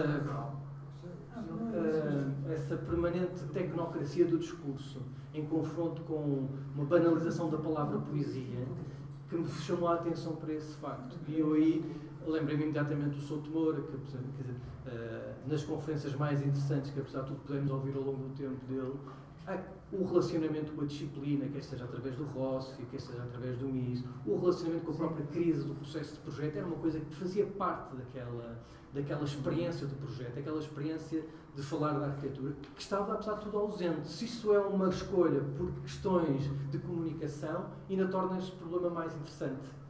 Porque, no fundo, há uma opção deliberada em esconder essa dimensão crítica de crise e há uma dimensão demasiado preocupada em segurar um bocadinho essa espécie de otimismo, essa confiança, esse processo puro e límpido da arquitetura, não é? E acho que isso também é revelador da natureza do objeto, da natureza e das contradições em que a produção do objeto e da paisagem encontram, porque eles próprios têm de ser sempre positivos. A paisagem é sempre uma versão idílica e positiva, digamos assim, daquilo que é a realidade, tal como o objeto. O objeto não é o objeto que aparece na revista Croquis, não é o objeto de contra, não é um projeto de contra, é sempre qualquer coisa que aparece na sua forma mais, digamos, mais idílica, mais bela, mais... acho que estes foram os aspectos que referiste. O Bernardo, sobretudo, fez uma ponte para a questão do pessimismo que eu ainda há bocado também acabei por esclarecer. Eu não sei se vocês querem dizer mais alguma coisa, ou se alguém ou se passamos para vocês os dois, querem dizer uma coisa, ou para o público. Se alguém me tirar esse papel de moderador de cima, eu agradeço. Eu detesto fazer de moderador. Eu gostava de lançar uma provocação, porque acho que há um ponto que talvez possamos unir entre todas as leituras, as apresentações que fizeram.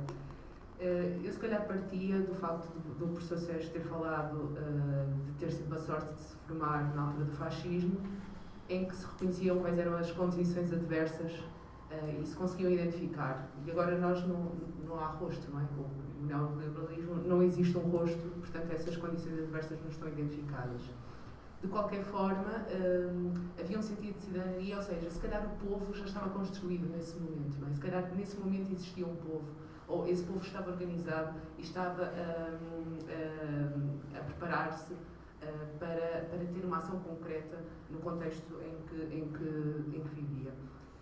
Que se calhar é aquilo que não existe agora, tanto porque não conseguimos provavelmente identificar tão facilmente qual é esse inimigo ou contra o qual nós podemos combater, mas também porque as próprias instituições não têm permitido, como a Inês Beleza e o Bernardo também foram mencionando. E falaram da importância de a própria escola fomentar isso. Não tem permitido ou não tem fomentado? Não tem fomentado. Não tem fomentado, sim. A Inês anda na mesma escola que todos os outros e tem uma atitude que se inscreve naquilo que nós estávamos a propor. A escola não determinou. Sim, não usei bem a palavra. Não tem fomentado esse mas eu aqui gostava de generalizar, porque acho que a Inês disse uma coisa muito importante, que é aquilo que aparece nas revistas, aquilo que é valorizado, aquilo que é premiado, é aquilo que as pessoas, que também grande parte dos arquitetos tentam fazer, tentam lá chegar, ou seja, será que falta um povo dos arquitetos? Era essa a questão que eu queria colocar. Ou seja, em que sentido ou em que escalas é que pode haver essa organização? É na escola, entre os estudantes e provavelmente também do corpo docente, enquanto arquitetos profissionais, enquanto arquitetos que no seu trabalho e para as suas condições de produção participam da obra, não é? Daquilo que o Bernardo estava a dizer, e também da questão da autogestão, não é? Também de nós enquanto cidadãos na construção da cidade, e por outro lado qual é o papel da arte, para pegar naquilo que o professor Carlos Machado também esteve a dizer, no meio de tudo isso, porque eu aqui não resisto, porque o professor Sérgio Fernandes tem um texto em que fala das pirâmides, diz que as pirâmides são, já não me lembro exatamente da frase, mas são do mais belo que possa existir, mas ao mesmo tempo e as pirâmides foram construídas com força de escravos, mas ao mesmo tempo Hans Meyer também diz que as pirâmides devem ser recuperadas pelo povo e que o povo deve tomar as pirâmides. Ou seja, então, de que forma é que nestas várias escalas se poderá organizar o pessimismo?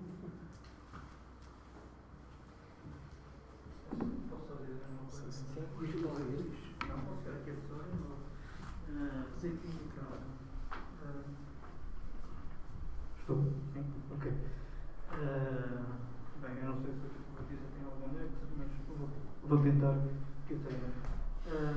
Mas depois dizemos que tem nexo. A primeira questão que eu coloco é, pegando aqui na questão final que a Catarina colocou sobre a questão final que a Catarina colocou, ou pelo menos o tema sobre a questão da arte, eu indo um bocadinho ao encontro daquilo, embora não totalmente, porque apesar de tudo nós trabalhamos aqui na edição, mas cada um de nós tem ligeiras diferenças.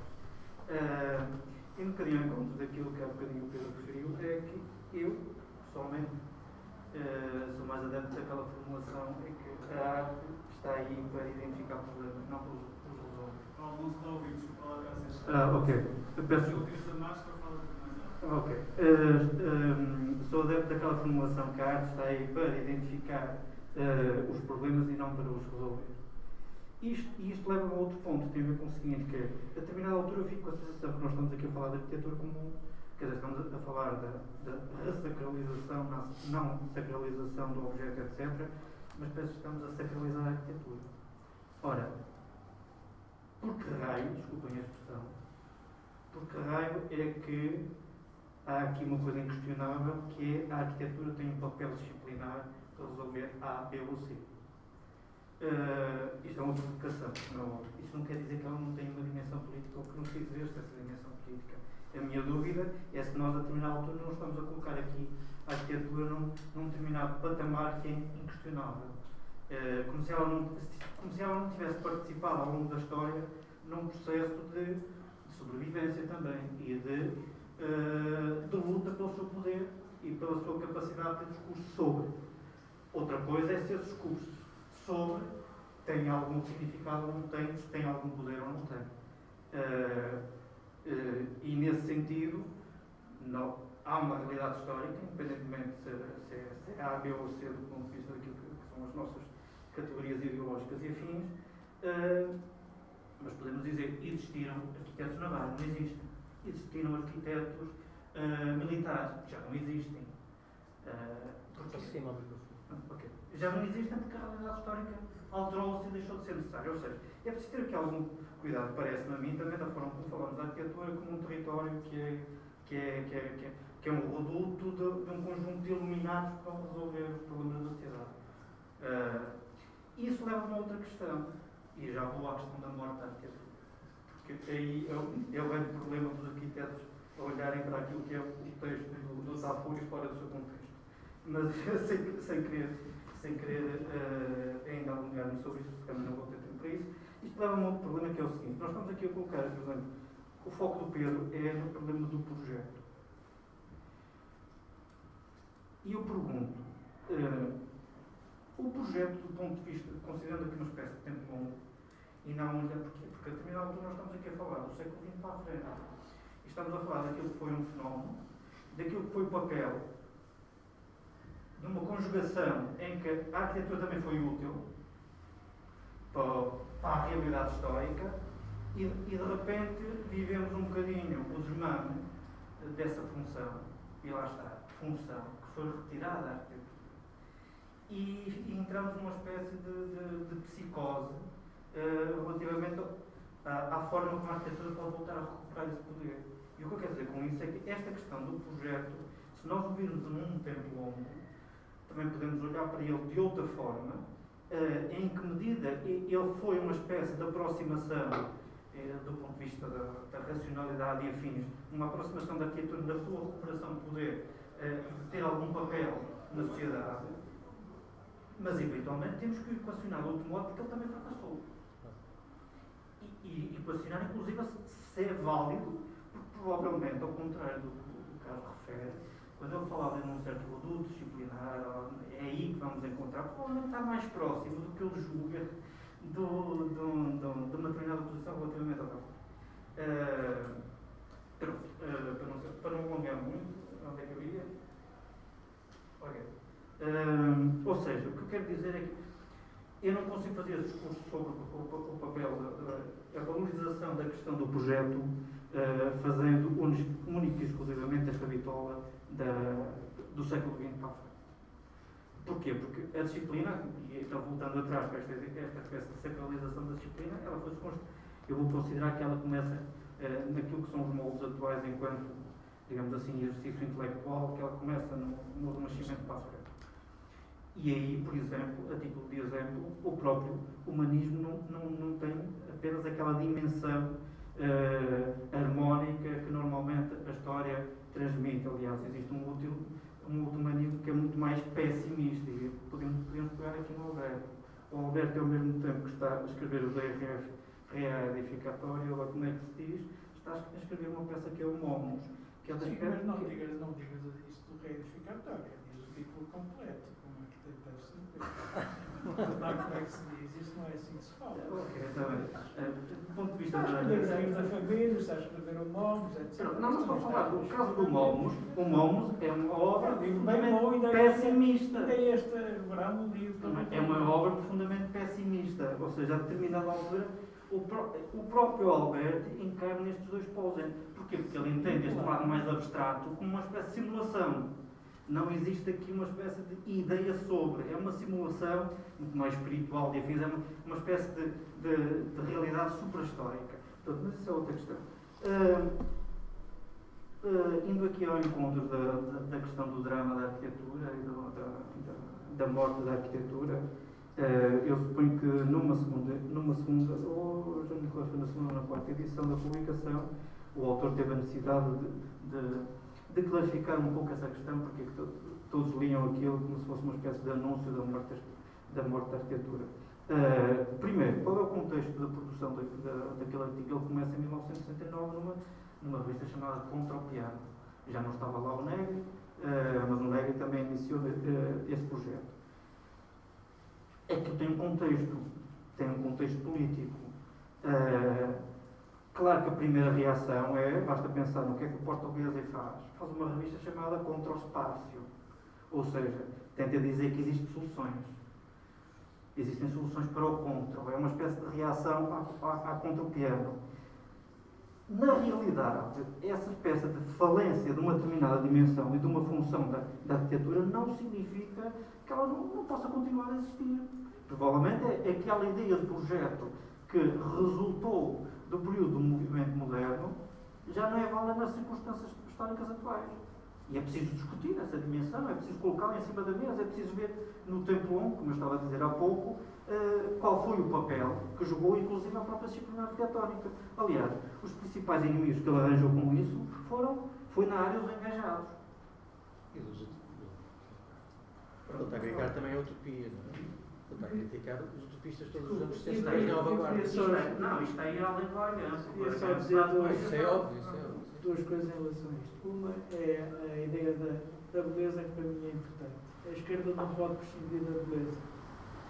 Engajamento político, tudo o que se disser, eu estou no essencial de acordo, não pode prescindir da beleza, que senão prescinde do essencial.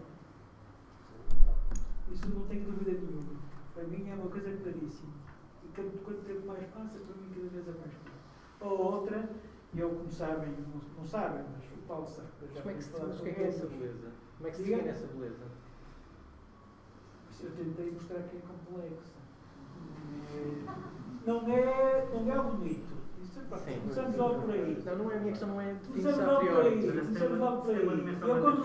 Eu quando usei o exemplo do Bruckner não era inocente.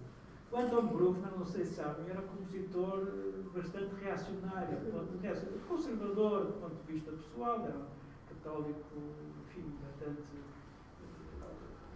ligeiramente ou bastante até antissemita, admirador de Wagner, etc. Não vou agora desenvolver muito, era o compositor preferido do Hitler, não interessa. Portanto, eu quando usei o exemplo do Bruckner, ou quando usei o exemplo de Velázquez, não era que tinha um propósito. Era para misturar, pronto. Mas depois também quis falar de São Vítor. E o meu problema com o Tafuri tem a ver com o seguinte: para além de tudo, todos os livros que eu li, não li como o Paulo, li as edições todas. Nem é. Com as notas em original. Mas o meu problema com o Tafuri é o seguinte: 2 anos depois de ele escrever este texto, o Projeto de Utopia, o Cisa começou, um ano depois foi o 25 de Abril, e a seguir, o Tafuri nunca veio a Portugal, nunca escreveu sobre o amor de Cisa Cruzado.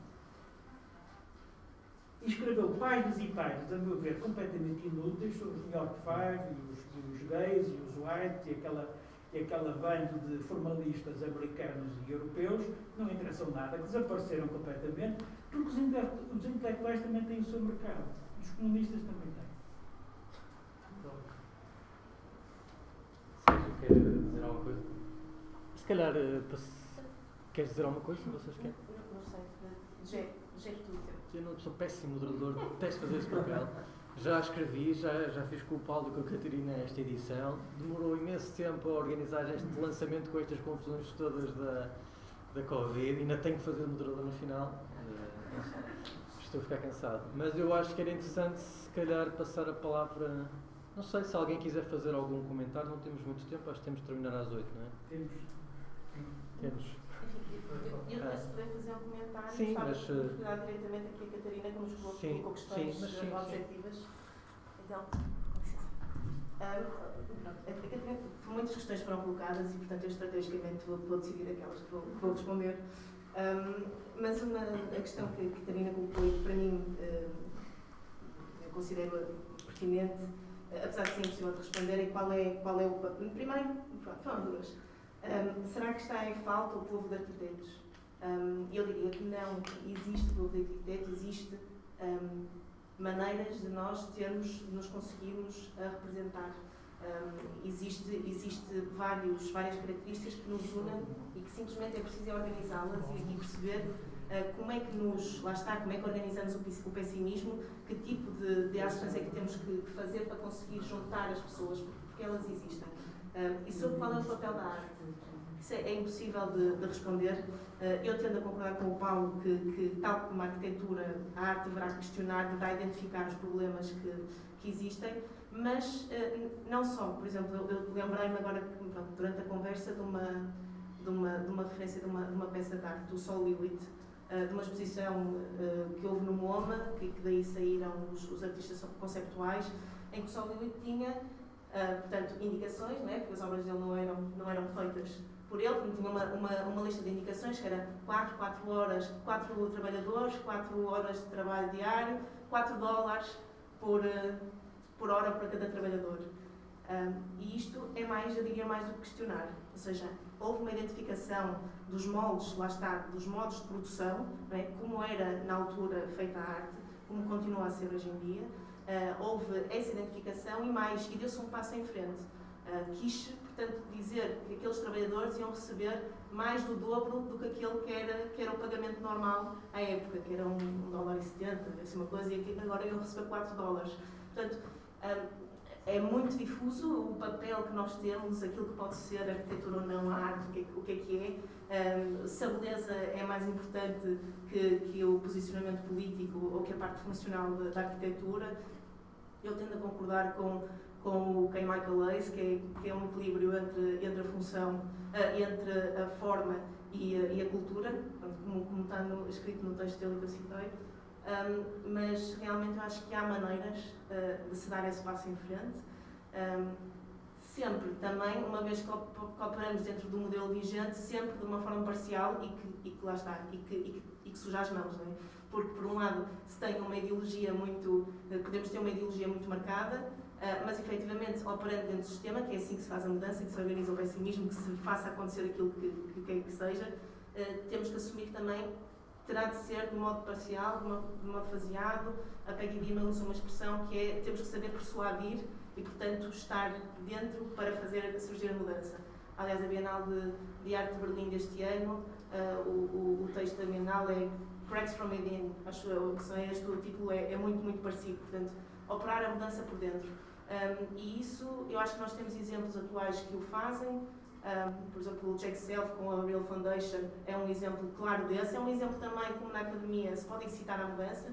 Há uns fascículos que eles agora lançaram, que são os trabalhos dos alunos, e que, se formos ver a reflexão que é feita nesse fascículo, vai muito para além daquilo que estamos acostumados a ver. E, portanto, sem querer estar aqui uma carga muito otimista à coisa, que não é o objetivo, e sem querer ser, pronto, Pedro, não sei se fui muito deselegante com a minha intervenção, não era esse o objetivo. Estava a brincar, mas pronto, deixar estas notas. E obviamente a arquitetura transforma-se, não é algo fixo, mas vou deixar. Eu só disse aquilo completamente a brincar, atenção, eu fico muito contente e satisfeito.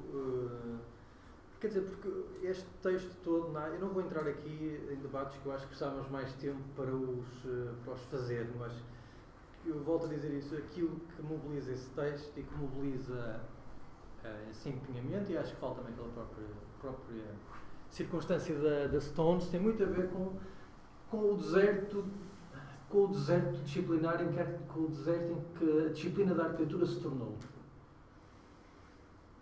Com essa total ausência de debate, de discussão, em torno, no momento em que de facto vivemos sob estruturas políticas, sociais e económicas no neoliberalismo, que de facto tiraram as bases que sustentavam todo o modo de pensar e fazer a arquitetura.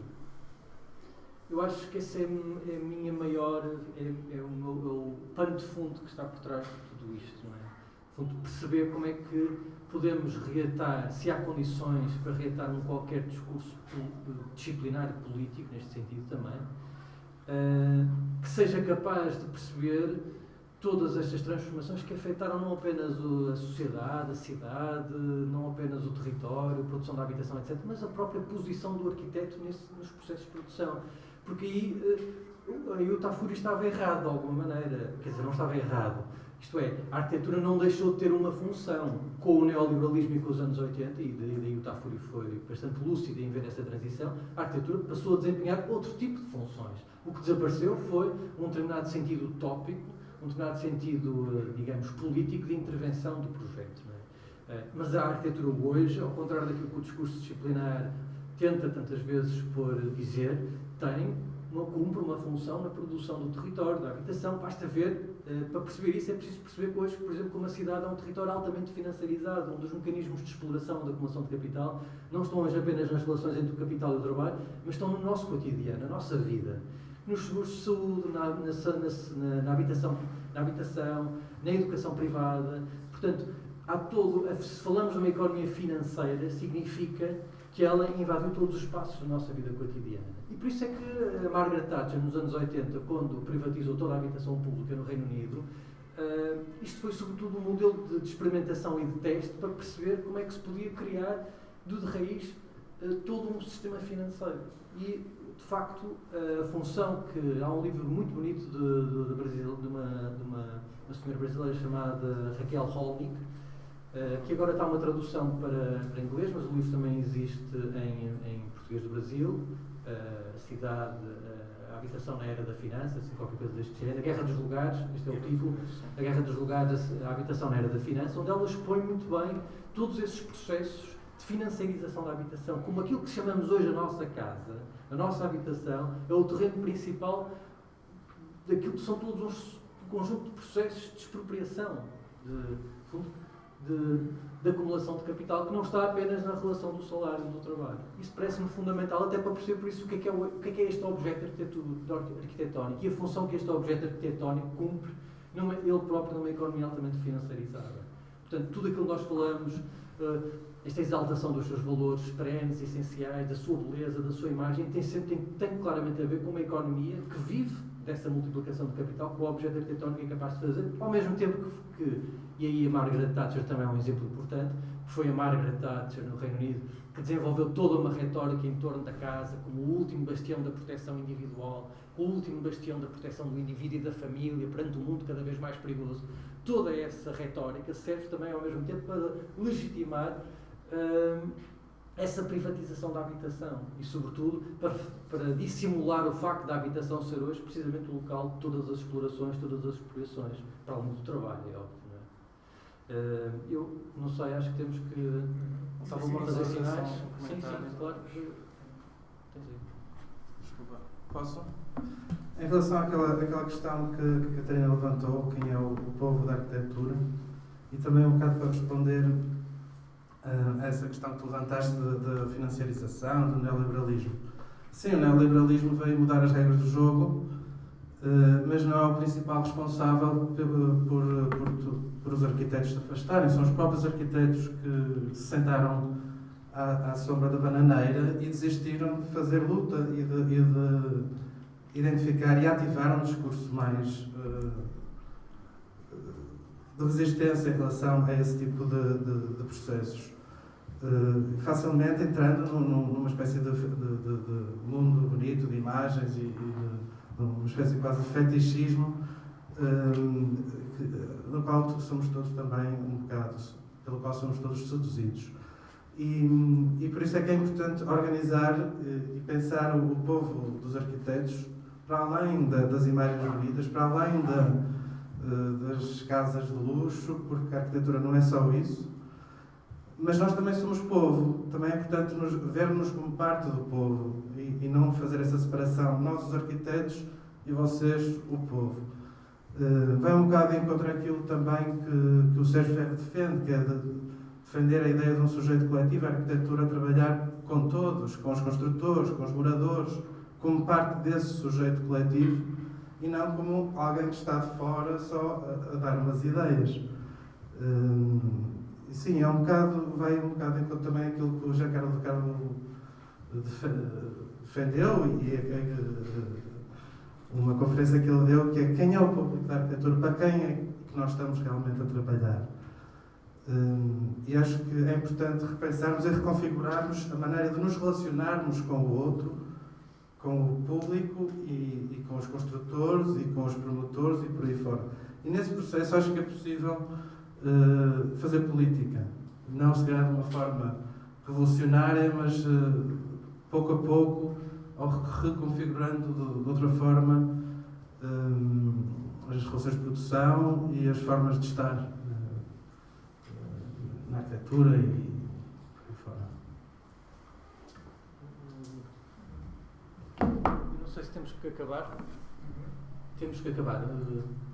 Estavam a fazer sinais. Temos mesmo que acabar? Pronto. Também não há nada como uma voz inteligente ao fundo da sala. Quer dizer, eu acho que, mesmo relativamente a algumas coisas que vocês estavam a dizer, que eu gostaria de responder, e tenho pena que não se possa ter ouvido do outro lado, mas talvez agora no final se possa ainda trocar algumas impressões lá fora. Queria agradecer, antes dos meus oradores desmobilizarem pessoalmente, queria agradecer-lhes a presença e os contributos.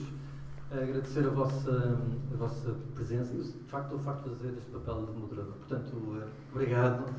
Agradecer também à Catarina e ao Paulo a organização desta reedição. Mais uma vez à Mola Voadora e também à Inês e ao Bernardo por terem estado aqui. E até à próxima.